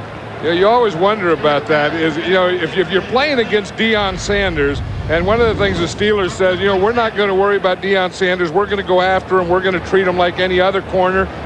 Yeah, I don't know that you can treat him like any other corner because he covers like no other corner covers. That's right. But then if you stay away from him completely, then you play right into the hands and give the Cowboys the strength of an extra man. If you're going to go after him, you don't intend to be planning for a long stay. Here's Stewart to Charles Johnson. A short pickup. There's a tough moment of decision when you're holding on to the football and your hat's going off. Yeah. You know, it's like the wind coming up. I mean, you know, what do you grab? And do you grab your hat, or do you keep the ball on him? Charles Johnson on that play decided to hold on to the ball and let his hat go. How come your hat always falls off or blows off at a crucial moment, right in the middle of a putt, or right in the middle of a catch, or right in the middle of a throw? Here's Kordell Stewart. Pass is intercepted by Coakley. And Coakley, who had bruised ribs in the first half, gets the interception. And we were just talking about Coakley. Is he big enough? Is he all these things? And you know, he's fast enough to do it. He's a 4.4 40, and that's as fast as most backs and wide receivers in this league. Fast and quick, and can make plays like that. Fox NFL Sunday is brought to you by Budweiser, Beechwood Aged for a crisp, clean, classic taste. By Pizza Hut, home of the new Supreme Pizza with 6 very generous toppings. By Levi's Jeans, they go on. And by American Express, wherever you are, whatever you're doing, American Express helps you do more.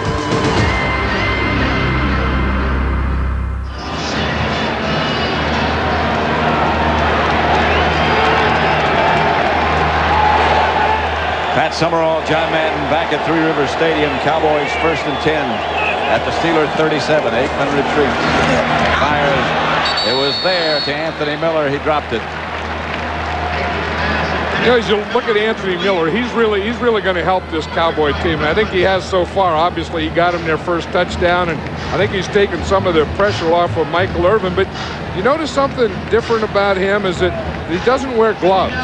It seems like most wide receivers in this league wear gloves. And Anthony Miller is one of the few wide receivers that you see that doesn't wear gloves. I can't think of another one. There's Emmitt Smith. Emmitt slides and slips past a couple of tacklers. Chad Scott finally brought him down at the 32. Yeah, we were talking about opening day and how great opening day is, and it's the first game and preseason's over and training camp's over and they all count. You know, we don't have an opening day that's really good in football. I mean, baseball has it. It's opening day on the road, opening day at home, opening day here, bunting. And I look here in the stadium, and they don't have any bunting, so we brought our own bunting and put it there. There's no, you can't have opening day without bunting. I mean, you know, it's like turkey and Thanksgiving, bunting and opening day. They have to go together. There's Aikman back to throw, and he gets it to his tight end, to his fullback, Darrell Johnston, who rumbles down inside the Pittsburgh 15. Down to about the 14. That's a Dallas first down. Yeah. That's not bad bunting, but there's just not enough of it. But I carry it on my bus. I know. Because I don't know where bunting goes the rest of the year. I mean, when you're not playing baseball or opening days. So I have 3 pieces of it. So there's a piece up here and a piece on 2 cameras. Do you keep it inside the bus or you hang it outside? No. I keep it inside, and then on opening day I hang it outside. The next best thing we can do is have you throw out the first ball. Well, no, I don't want to throw it, but someone should. I mean, we should have those kind of things on opening day in football. First down, Dallas. This is Emmitt Smith. It's over. 15. You heard him say it's over. Earl Holmes made the stop. If you don't block Earl Holmes, every time you run inside, it's going to be over. You know, he and Levon Kirkland play that inside, and they're pretty tough. I mean, here's Holmes right here, and they're going to run right at him, but they want to get, you see Nate Newton starts out on him, and Holmes just runs right by Nate. I mean, Nate thinks he's going to stay there and wait for him, and Earl Holmes is having nothing that. He just moved, boom, he just moves to his left. He's right there in front of Emmitt Smith. 2nd and 11. Throwing down for Aikman. Bruce Johnson moves in motion. Aikman looks left.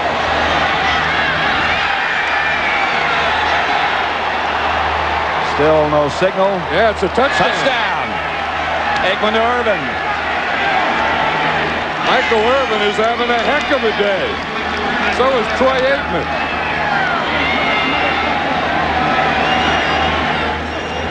.596 career reception.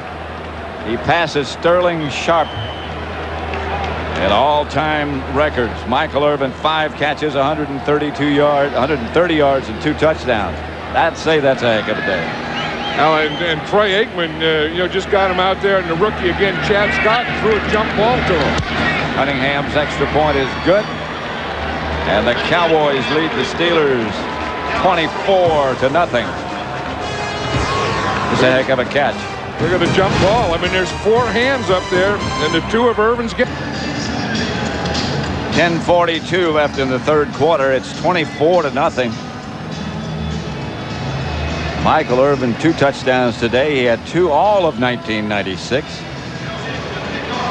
I remember the last preseason game, I think, or the next to last preseason game. You were down the tunnel? Yeah, I was in the tunnel after the game, and Michael Irvin came up to me and says, "We aren't ready now." He said, "But when we play Pittsburgh," he said, "we will be ready. I'll guarantee it."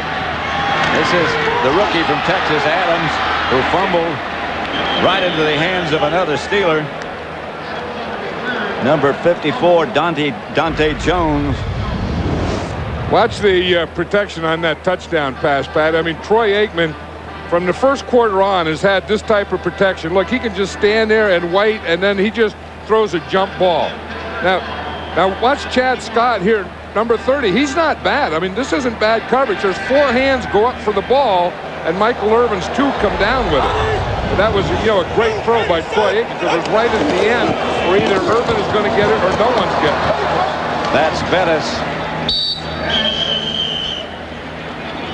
Bettis over the right side for about 4. Yeah, see, Bettis has gained 45, 46 yards today, and now with that touchdown, that really takes Jerome Bettis and running out of the game. Yeah. I mean, the Steelers, if they're going to get back in this thing, they have to start doing something and doing it quickly. I mean, they can't pound it out, keep it on the ground. They were within range.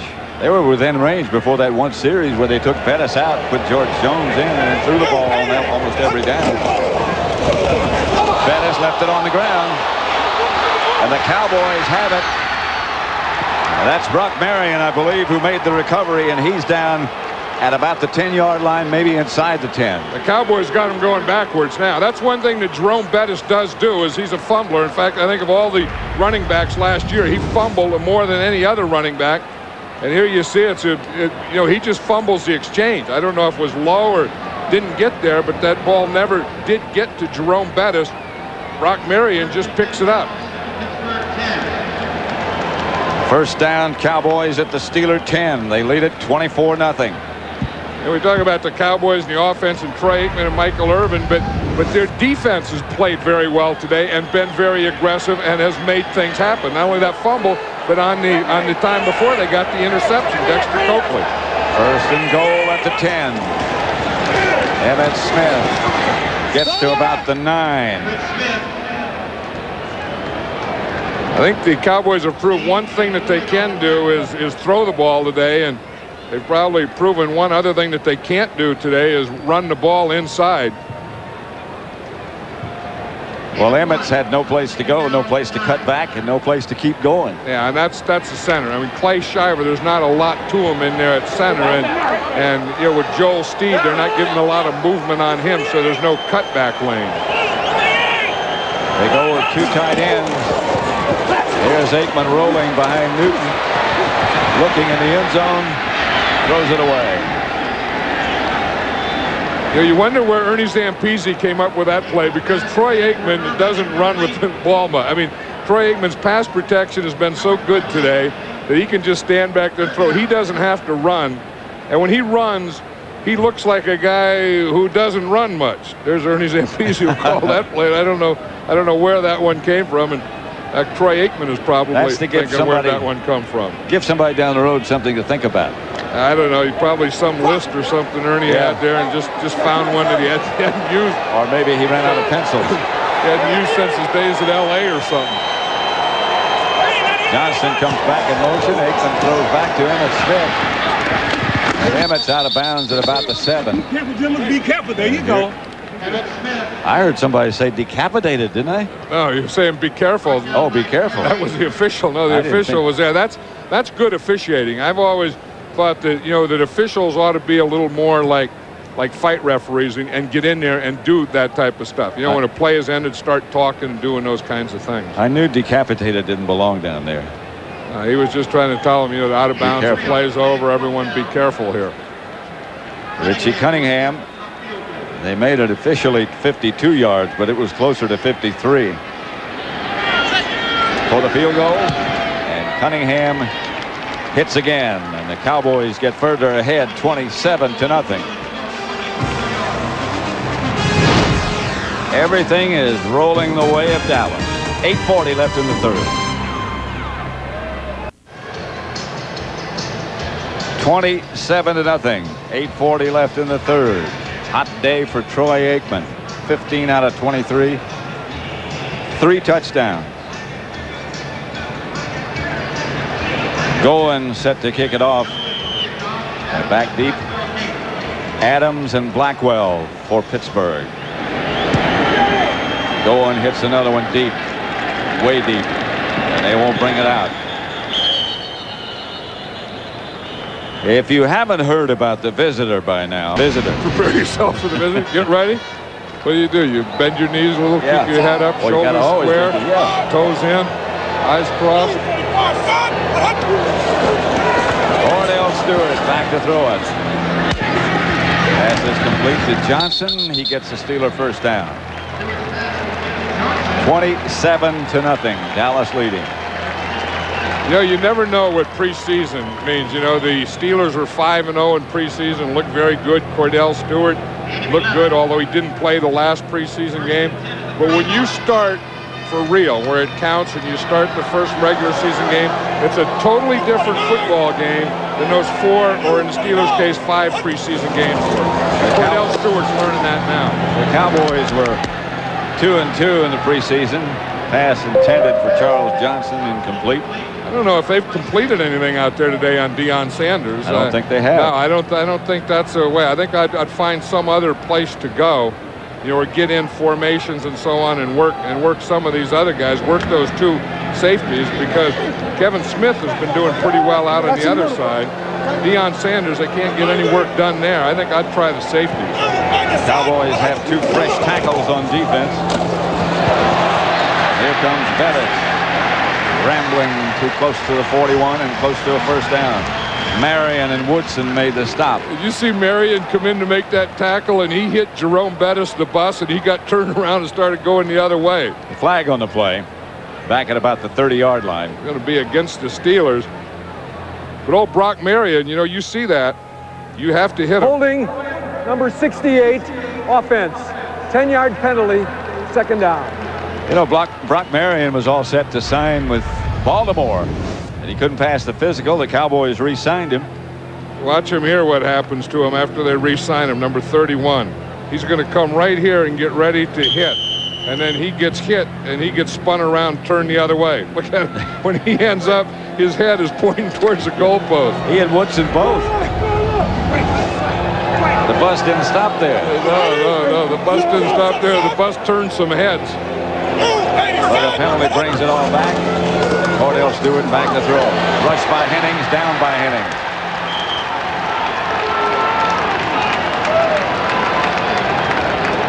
Yeah, the Cowboys have it going now.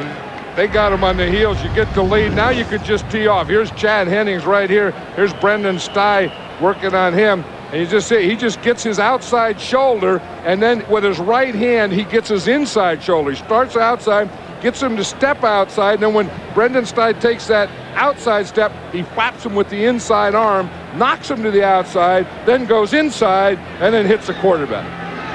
That's what he did. And it was their second sack of the day. 4 wide receivers for Pittsburgh. Stewart out of the shotgun. Down the middle, incomplete. Will Blackwell, the intended receiver, broken up again by that Dallas secondary. Brock Marion's having a good day. He's having a good day against the run. He just broke up a pass there, and we know that he stays in here on punt return. One thing about the Cowboys, probably more than any other team that I can think of, they use their starters and leave them in on special teams a lot more than other teams. I mean, here's Deion Sanders returning punts. Brock Marion is up on the line. He's this guy right here. So they do keep their regulars in and play them on return. Miller gets it out. Sanders retreats. Handles the punt, retreats to the 30. Deion Sanders with some room, and Sanders tripped up by the kicker Miller, but a good return inside the Steelers 30. I don't care. This guy is amazing. He really is. I don't care. I don't care. This is amazing. I mean, the job that he's done on defense has come here. He hasn't played a down. He hasn't even practiced a down. And the kicker hurt himself making that stop. Miller grabbed his arm. I think he hurt his feelings.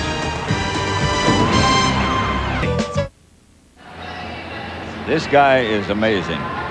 You know, he told us last night, he said, you know, that he was going to play all the defense. He said he's going to return the punts. And he said, as he was walking out of the room, he said, hey, do me a favor. He said, when I make a big play on a punt return or something, he said, say hello to my kids, Dion and DeAndre, and give them my love. Tell them I love them. There it is. He made the play, and he told them.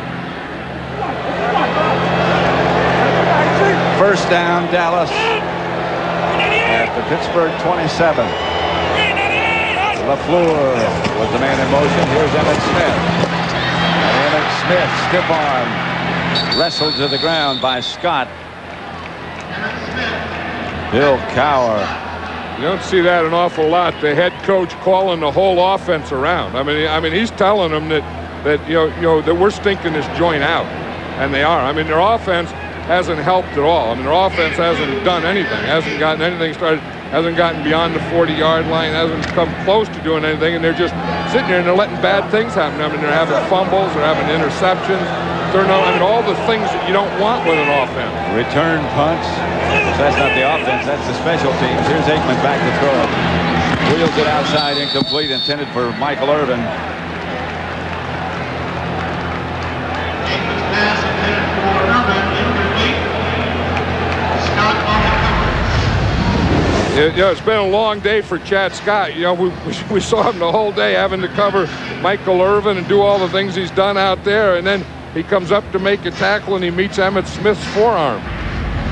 Straight arm. But he hung on. The old straight, yeah, he did that. No, he's a good player. Watch the bullets, watch the bullets. There's the sign. DeAndre Jr. That's Irvin in motion this time. Aikman on third down will throw. Gets it to Darrell Johnston, and Darrell doesn't quite get a first down, I don't think. You know, everywhere you go, they know the moose call. You know, I mean, obviously in Dallas, you know, when the moose does anything, you get that moo, you know, and all that. But wherever you go in this league today, you get the moose call. And he did get a first down. This isn't far from his home. You know, he's from Upper New York. In fact, his mother left some. Mrs. Johnston left some fruit on the bus. Some plums, some peaches. Yeah, some plums. The fruit that they get in the Upper New York State now. That the Moose's uncle Moose grows on the Moose farm in Upper New York. Moose can do a lot of things. Here's Emmett. Inside the 15 to about the 13. See, now they can start the pounding. I mean, there are different ways. You know, in the old days, you used to run to set up the pass, and then you would pass. And then Bill Walsh and the 49ers, remember, they brought in a plan like the Cowboys are using today, where you pass, and then you get them loose enough, then you set up the run. Well, it's like Aikman was saying last night. What we're looking for is balance. Outside to Darrell Johnston. And he's going to score for the Cowboys from Aikman. They cut the moose loose. Who would have thought? We were talking about the moose and the moose's uncle and the moose's uncle's farm, and then lo and behold, they cut the moose loose. You're not going to see a lot of that, where they're going to throw touchdown passes to Moose Johnston. Here he is at the fullback here. He moves out to the left, then he just keeps going. He goes in motion, and you see he gets outside. They have a hook inside. When he went in motion, no one covered him. They said, hey, the moose is a blocker. You don't even have to cover the old moose out there. So they let him go. No one went with him when he shifted. No one went with him when he went in motion. Michael Irvin came inside, and boom, the moose is right outside. Cunningham for the extra point. Bjornson's the holder, and everything is perfect. 34-0. Dallas over Pittsburgh. Boy, you thought this was going to be such a defensive struggle and such a classic contest. You never know.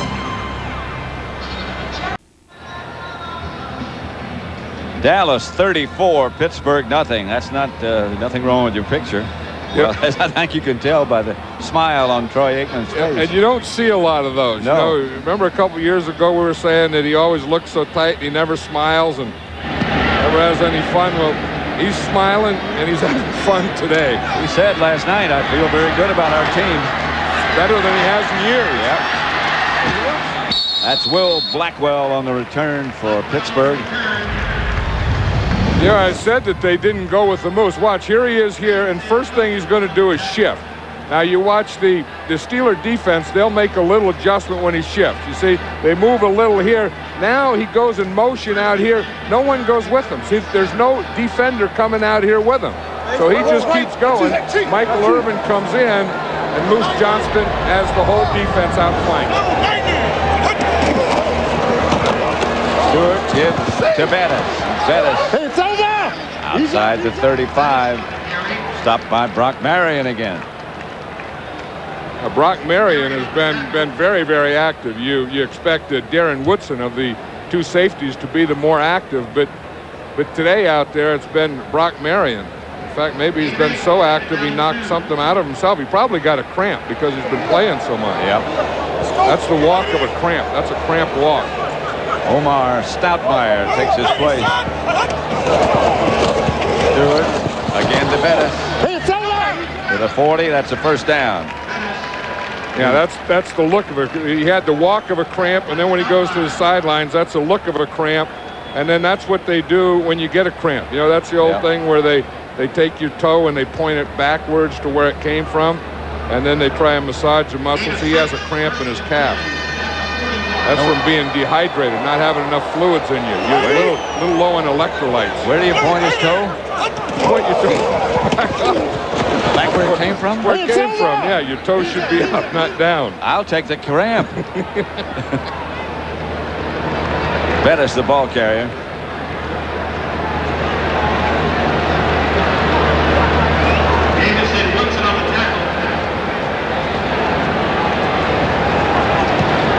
Dallas 34, Pittsburgh nothing, 2:40 left to play in the third quarter, 2nd and 7. A score that must be a shock to a lot of people, including 2 of us in the booth. Maybe all of us in the booth. Incomplete. Right now for a McDonald's game break, let's return to James Brown in the Fox Television Center in Hollywood. Patton John, Dick Vermeil's loving approach has worked thus far with Lawrence Phillips. Here's his second touchdown gallop of the day, 25 yards to pay dirt.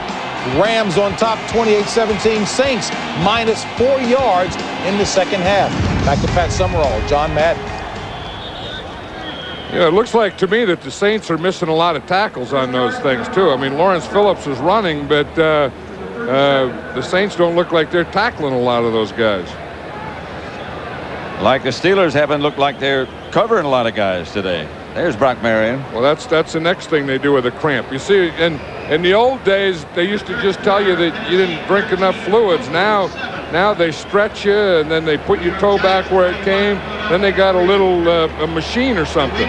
They used to say you got a cramp and pour water on you. Yeah, but now they have a thing. Look, they even got a name for it, Pro Stretch. So it's a professional way to stretch. You got amateur ways to stretch, kid ways to stretch, professional ways to stretch. Then they go back to the other thing. That must be a heck of a cramp old Brock Marion got there. They've been working stuff in there now and got gloves on to put it in, and he has Pro Stretch, and there's something. Yeah. 3rd and 7. The old cramp, you just used to walk it out, didn't you? Just walk it off. No sympathy. Stewart, incomplete.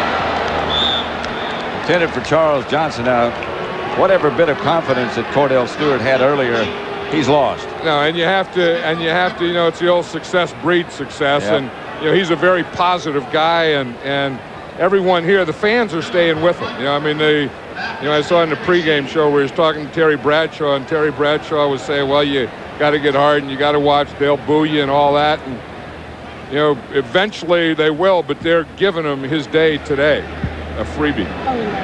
Mathis back deep for Dallas. Miller, Josh Miller to punt. Good kick. Signals fair catch, lets it bounce and into the end zone. The Cowboys will take over at the 20. It has been a banner day, 56-yard punt. It's been a banner day for Troy Aikman. Look at the time that he's had. I mean, that was the first one. Remember the Anthony Miller? Watch it back here. The big thing was that fake. You see that fake? And then come out here to Michael Irvin. And a jump ball, the next one, that Irvin came down with. This is the old sea of hands, 4 hands to get it. And then the move. The old Moose outflanked them all. The Moose went unscathed into the end zone. 34-0. Who would have thought in the third quarter? Who would have thought? At Three Rivers. Who would have thought?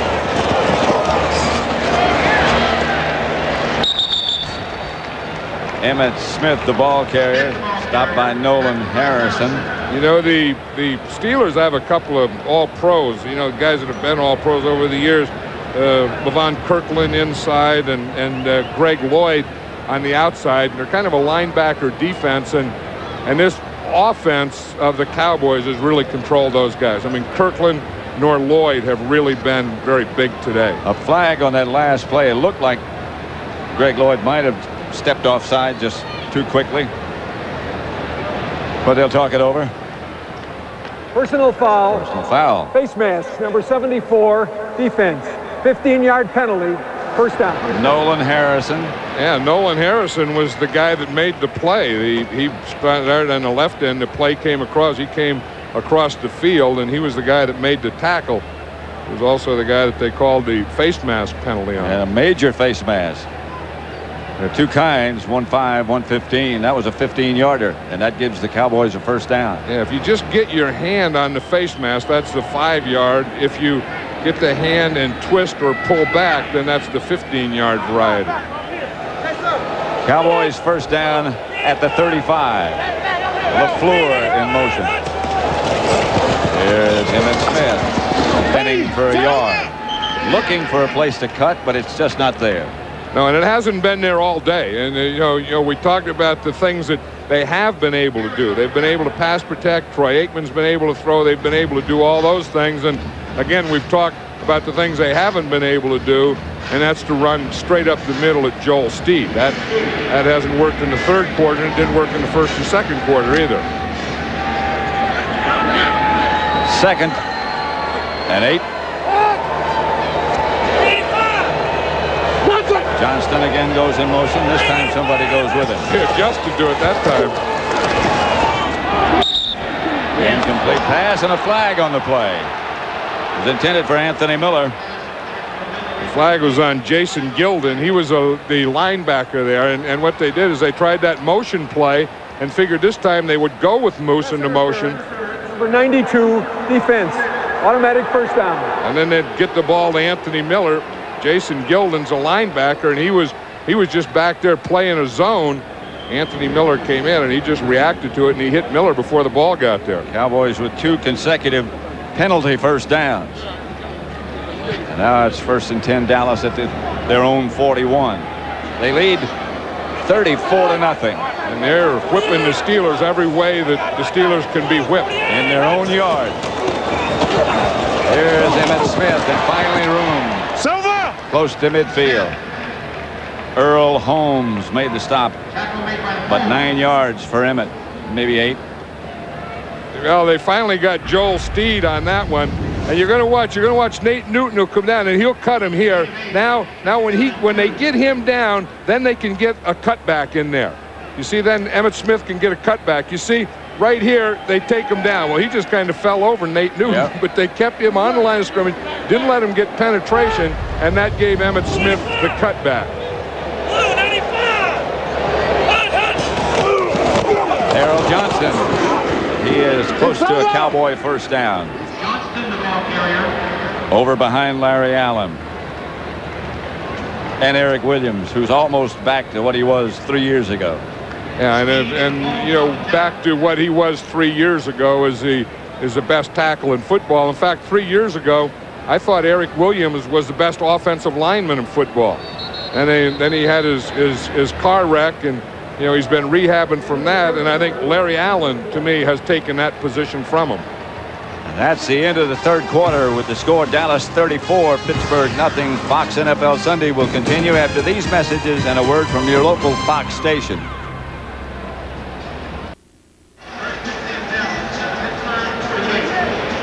Dallas has scored on their last 6 possessions, and they lead it 34-0. First down here in Steeler territory, just across the 50. Miller was the man in motion. That's Emmitt Smith, and Smith cuts back and cuts to the Steeler 40. Stopped by Darren Perry. Emmitt picking his way. Yeah, we were talking about how Troy Aikman was talking about the offense of the Cowboys. They want to be a balanced offense, and I think that's true. And it doesn't make any difference when you get it. And you know, you always assume that you get your running first, and then your passing will come. And I think today they're going the other way. I mean, Troy Aikman, Ernie Zampese calling the plays has been saying, you know, it's been tough getting any running going, so they really opened and loosened things up in the passing game. Second and short. Here's Emmitt Smith burrowing underneath and to a first down.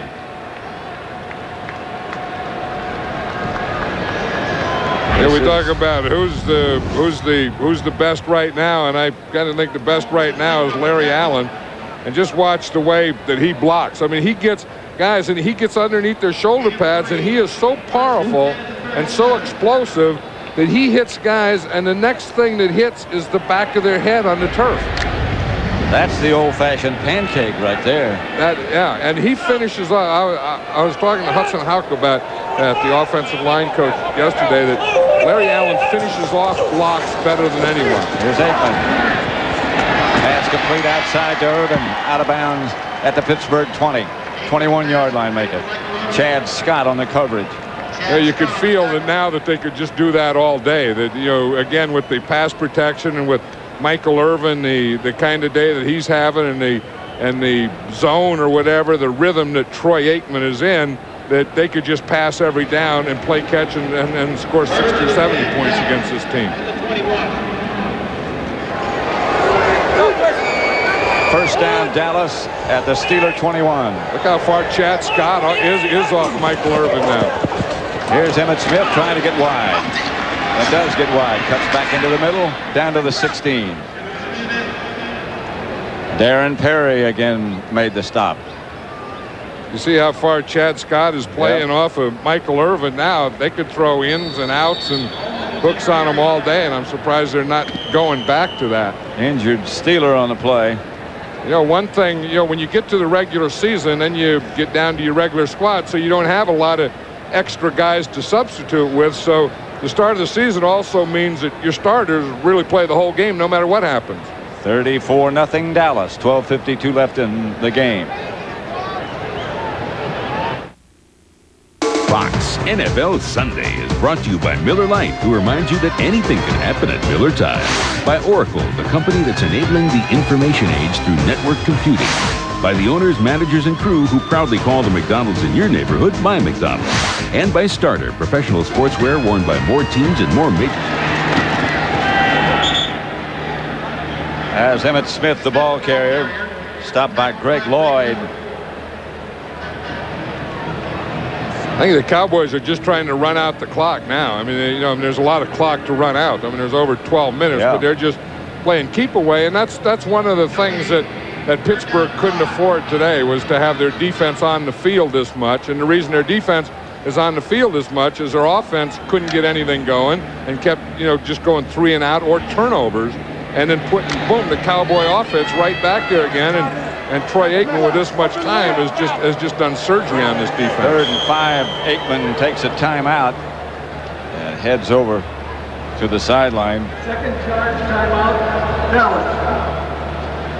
Bill Cowher on the other side of the field. What a discouraging, disappointing day it has to have been for him. 34-0 Dallas. Again, a reminder tonight on Fox at 7 p.m. Diana, the People's Princess.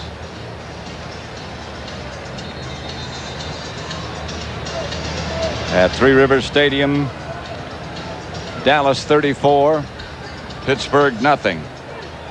Only the second time in 41 Pittsburgh home games under Bill Cowher the opponent has scored over 27 points. It's been a Dallas day. Johnston went in motion and Aikman back to throw. Looks left. Pass is caught. First down. Out of bounds is Michael Irvin. Yeah, we had to look at that one again. I mean, just to see just how much time Troy Aikman had. I mean, when he was able to come across there, I mean, you're going to see here Michael Irvin catches this ball on the out again on Chad Scott. Chad Scott's been pretty close to them. He hasn't really been bad. But watch what Troy Aikman does. He looks to the right, and then he comes all the way back to the left outside. He goes from the right to the middle, all the way back to the left outside.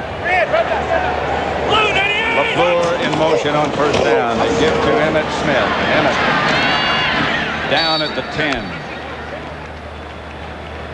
Donnell Wolford. They were talking about why Larry Allen is, and you just have to watch him. I mean, they put Jerry Olszewski in there now, but watch him. I mean, he just gets someone. Olszewski tries to jump on it, you know, jump in the air and trying everything on him, and he is just so big and so square and so powerful and so strong that when he hits you, the next thing you end up in the ground all the time. That's almost unbelievable. Now, I mean, how'd you like to be a guy and say, okay, who do I play this week? Well, you play number 73 of the Cowboys. Well, maybe you move to the other side. 2nd and 10. Aikman backpedal. Incomplete. Try to get it to the rookie #1 draft choice, LaFleur. Yeah, but they got him now on that right side where they're not even rushing. I mean, Eric Williams and Larry Allen, they kind of got that side over there taken care of. They kind of, it's kind of down to a simmer. The burn is over. There's nothing. Just watch the right side. I mean, here's Harrison right there. I mean, he just does nothing. I mean, he doesn't even get off the line of scrimmage before the pass is thrown. And that's a tough deal for Nolan Harrison. I know that, but I mean, you got to get beyond the line of scrimmage on a pass rush. Here's Aikman to throw. Incomplete. Fired in the end zone, intended for Irvin. And we'll see Cunningham again. Chad Scott, the defender. He's done a good job. I've been impressed with Chad Scott. I mean, he's the guy. He's the rookie. It's his first game, and they're going to work on him, and you know that. But he's hung in there. I mean, in a corner, any defensive back, a cornerback, has to have a bad memory, because you're going to be beaten. But you have to forget about it and go on to the next play, and Chad Scott's done that. I mean, they're getting whipped, but he's passing his test. He really is. Cunningham's 2 for 2. Now he's 3 for 3. 28-yard field goal by Richie Cunningham. And the Cowboys increase their lead to 37-0 with still 10 minutes and a half left to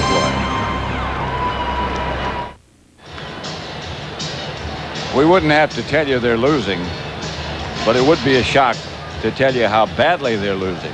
37-0. Yeah, and at home, and you always worry when you go on the road and you're a coach or a team. You always worry about the crowd and the crowd noise and the crowd being in the game. Yep. And the way to take the crowd out of the game is what the Dallas Cowboys have done to the Pittsburgh Steelers today. They've completely quieted this crowd. Blackwell brings it out at the 5. Gets out of bounds. Blackwell will return. Right now, for a McDonald's game break, let's return to James Brown in the Fox Television Center in Hollywood. Pat and John, a career day for Viking Robert Smith. Here is a career 78-yard run to pay dirt. He's got a career high 169 yards thus far. Minnesota 27-13 over Buffalo in the 4th. Back to Pittsburgh, Pat Summerall and John Madden. 37-0 back in Pittsburgh. The Cowboys over the Steelers. Dallas defense has been outstanding. Kordell Stewart. Pass is incomplete. Courtney Hawkins, the intended receiver. Pittsburgh offense, we were just talking about the Dallas defense. They had the ball 9 times. They've punted 7 times, including 2 3-and-outs. And they've had 2 turnovers. That pretty well takes care of it. And they haven't gotten beyond the 40-yard line. So they haven't done anything. And in not doing anything, they've given the Cowboys way too much. And the Cowboys, every advantage they've taken, they've taken advantage of it. There's Kordell Stewart. The pocket caves in. He gets it to the rookie George Jones, who is chased down from behind by Shante Carver. Well, Wendell Davis is in at right corner now, and that's one thing. We're talking about how once the regular season starts, you can't make a lot of substitutions because you've cut your squad down, but you can take certain players. I mean, you can take a Deion Sanders and say, okay, Deion, you did your job for the day, and you won't play anymore. At some point, I would see him taking out Emmitt Smith. At some point, I'd see him taking out Troy Aikman. At some point, Michael Irvin, but you just can't make mass wholesale changes. 4 wide receivers this time for the Steelers. Jones in the backfield with Stewart. Here comes the blitz. The pass is incomplete. Almost picked off by Brock Marion. Will Blackwell saved an interception when he tackled Brock Marion. Tony Tolbert, as you know, if you're a Cowboy follower, has very bad knees. If he gets 30 plays a game, he's lucky, and he's giving him a rest now. Watch Blackwell here. What he did is he took his eyes off the ball. I mean, he felt an inside defender coming, and he looked over at that guy before, and that's a rookie mistake. You shouldn't make that if you're in college or high school. You got to watch the ball. He looked inside. Miller's punt is a good one, and it flies into the end zone. 57-yard punt.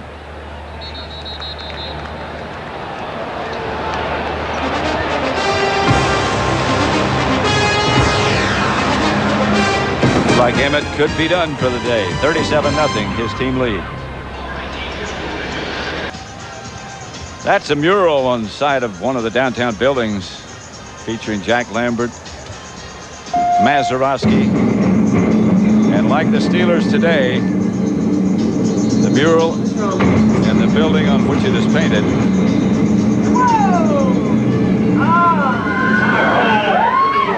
had a dusty ending.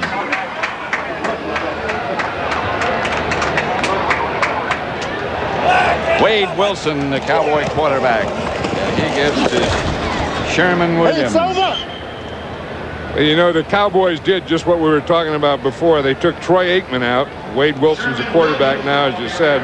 They took Michael Irvin out, and they took Emmitt Smith out.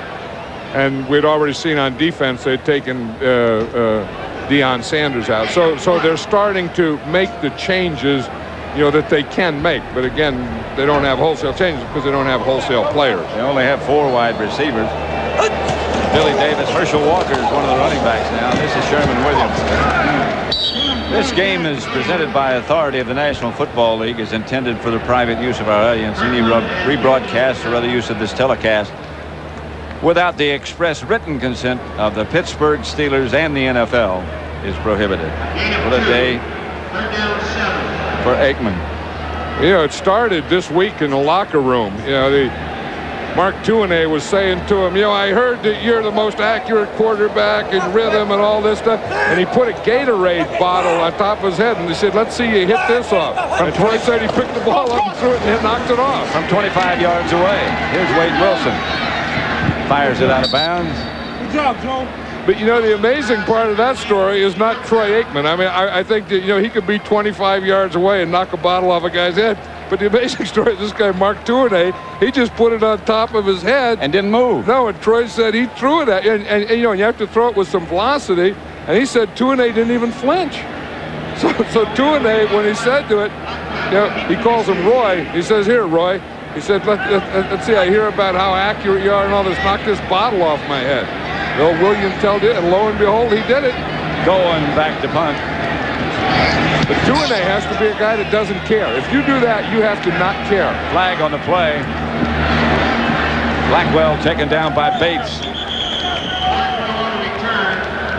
Yeah, we talk Dale about Hellestray, who snapped the ball, made the stop. I beg your pardon. Well, and Bill Bates was down there, too.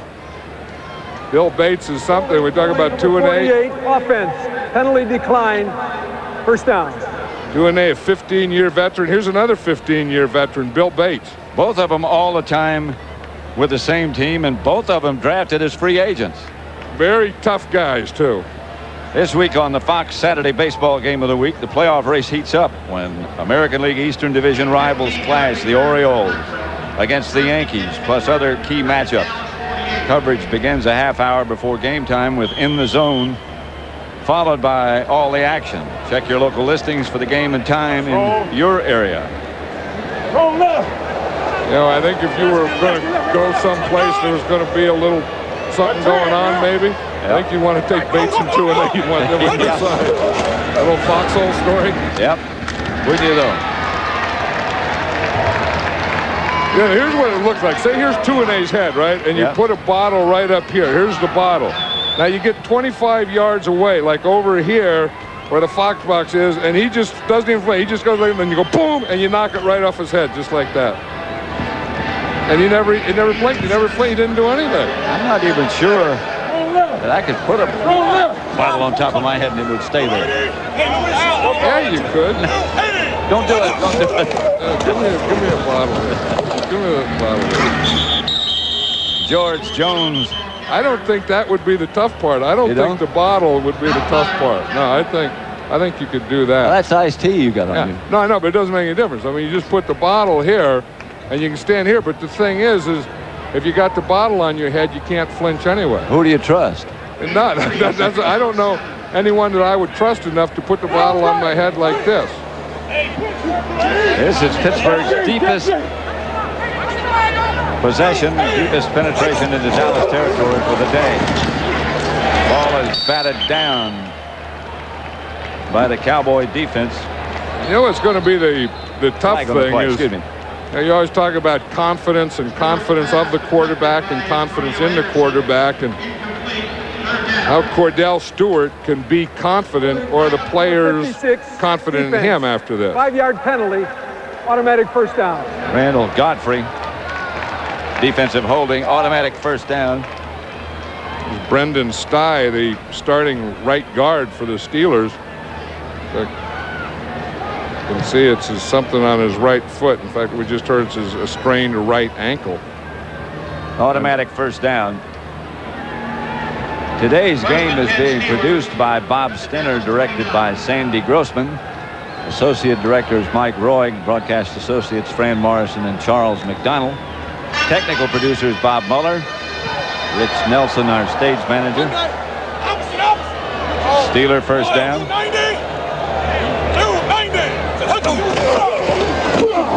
Jones stacked up. That Cowboy defense hasn't stopped hitting yet.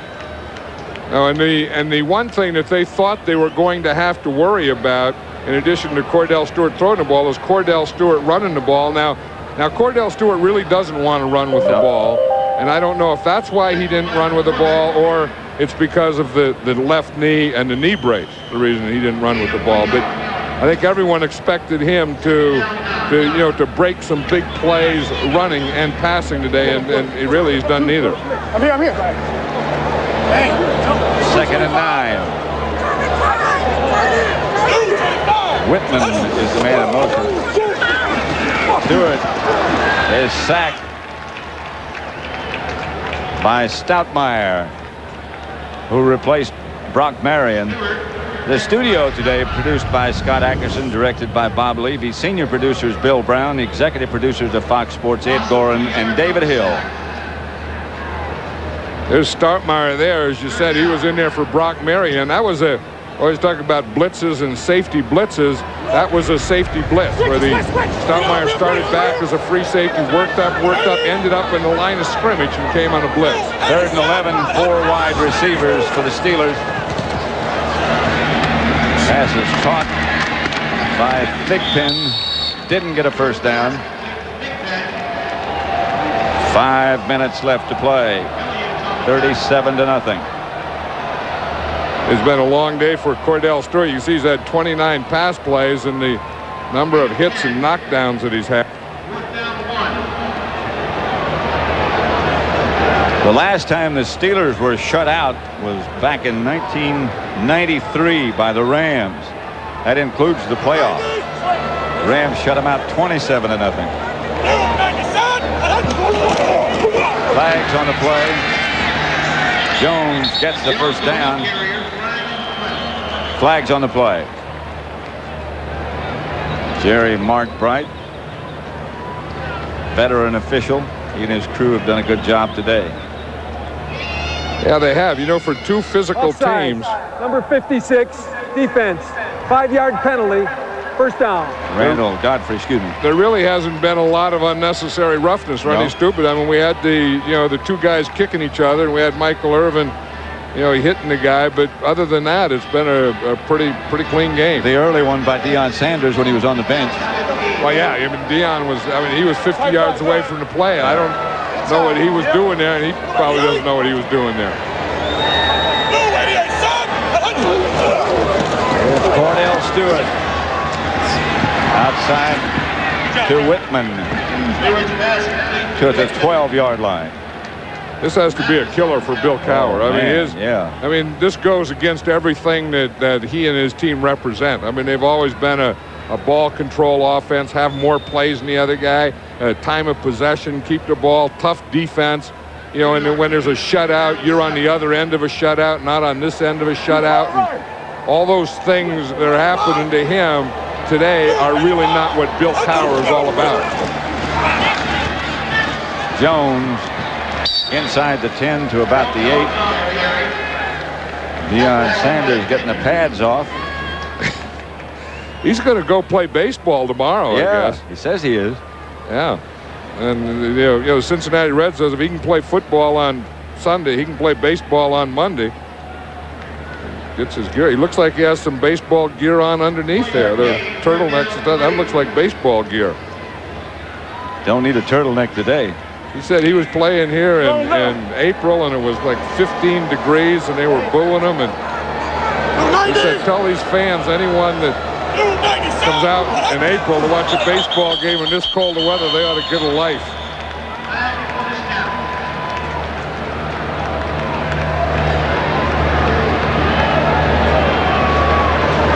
Offside, number 99 defense, unabated to the quarterback.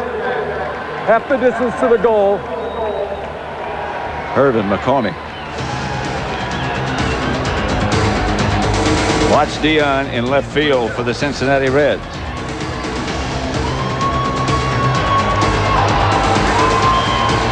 You don't think he heard about that from his teammates when he came back here? Did he? How about his teammates there? Well, there he did. I mean, they made a big deal out of it. And then his teammates here. Michael Irvin says that was the first thing he was going to say. But you wanted to be a receiver? Well, I want you try and catch.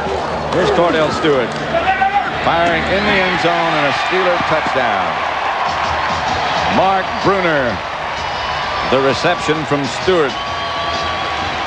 And the Steelers finally get on the scoreboard.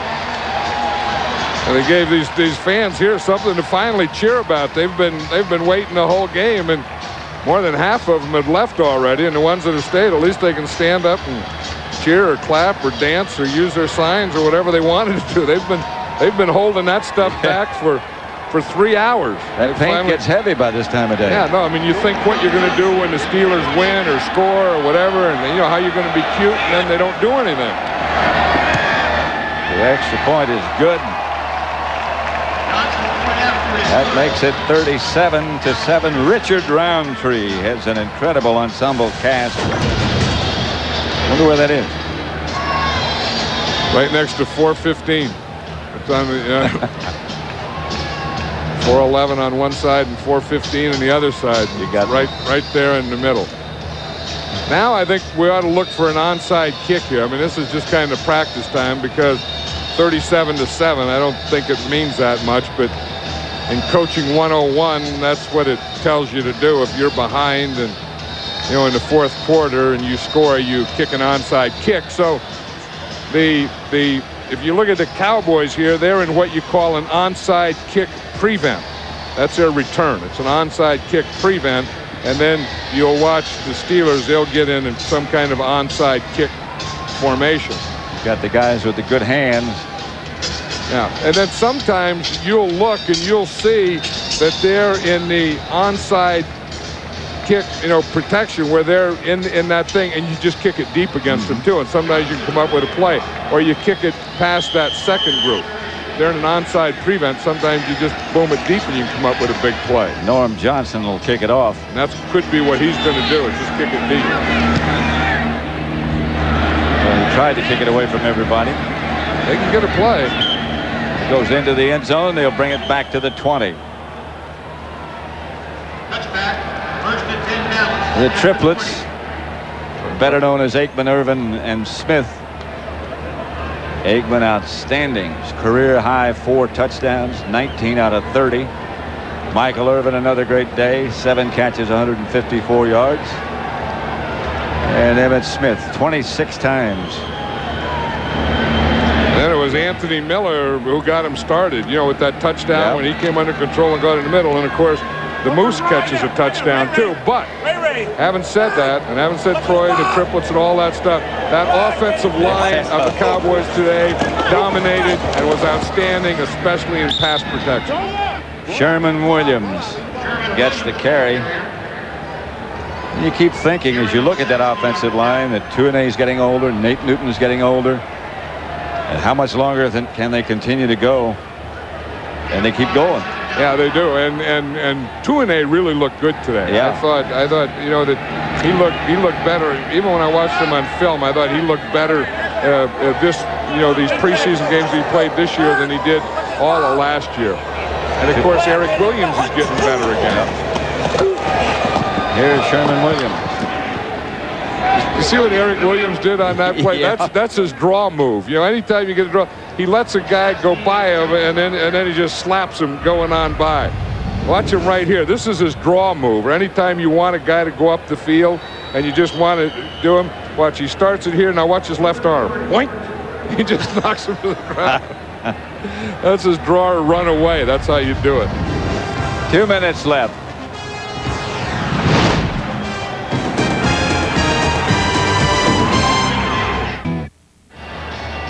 Yeah, we talk about the triplets and have their picture up and what they did, but I kind of like to picture a big old lineman. You know, and the job that these guys did today here. Mark Tuinei at left tackle, Nate Newton at left guard. Clay Shiver did an outstanding job today for the first time. These two guys were superb. Larry Allen and Eric Williams right here. And not only, you know, in the run, they didn't get a lot of running, but the protection that they gave Troy Aikman made it look like dummy scrimmage for the Cowboys. 3rd and 2. This is Sherman Williams. Got the first down.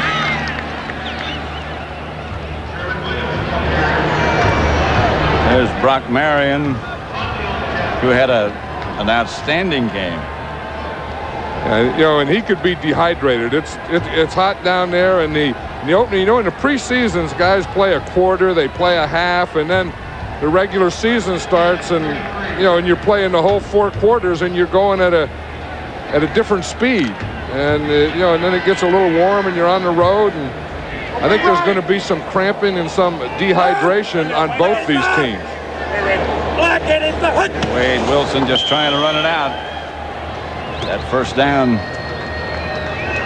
Although the Steelers have timeouts left, they're not going to take them. Not at 37-7. No, I think they just want to get this thing over with and get off this field and sort of start thinking about, hey, what went wrong with all of our preseason success? This is the team's worst defeat ever in Bill Cowher's 8 years. And there's not a lot of bright spots. I mean, it wasn't that, well, the offense didn't play well, but the defense did, or the special teams did, or, you know, they were whipped in all areas. They didn't do well in any area, really. All their blitzing schemes, the Cowboys had pretty well solved. And the Cowboys did. You're always ready to bury the Cowboys. They lose this or that. They're not as good as they used to be, but even having said that, maybe they're not as good as they used to be, but they're still better than most of them. Clock still running, and it'll run out as Barry Switzer has been to Pittsburgh twice since he took over as the head coach of the Cowboys and won both times. Convincingly both times. There's Jerry Jones. I saw him at practice yesterday and said he remembers 3 years ago when he came in and he did the exact same things the last 2 days that he did 2 years ago. Long day for that Pittsburgh Steeler too. Greg Lloyd. They pretty well frustrated him. Dallas wins it then and opens with a key victory on the road, 37-7.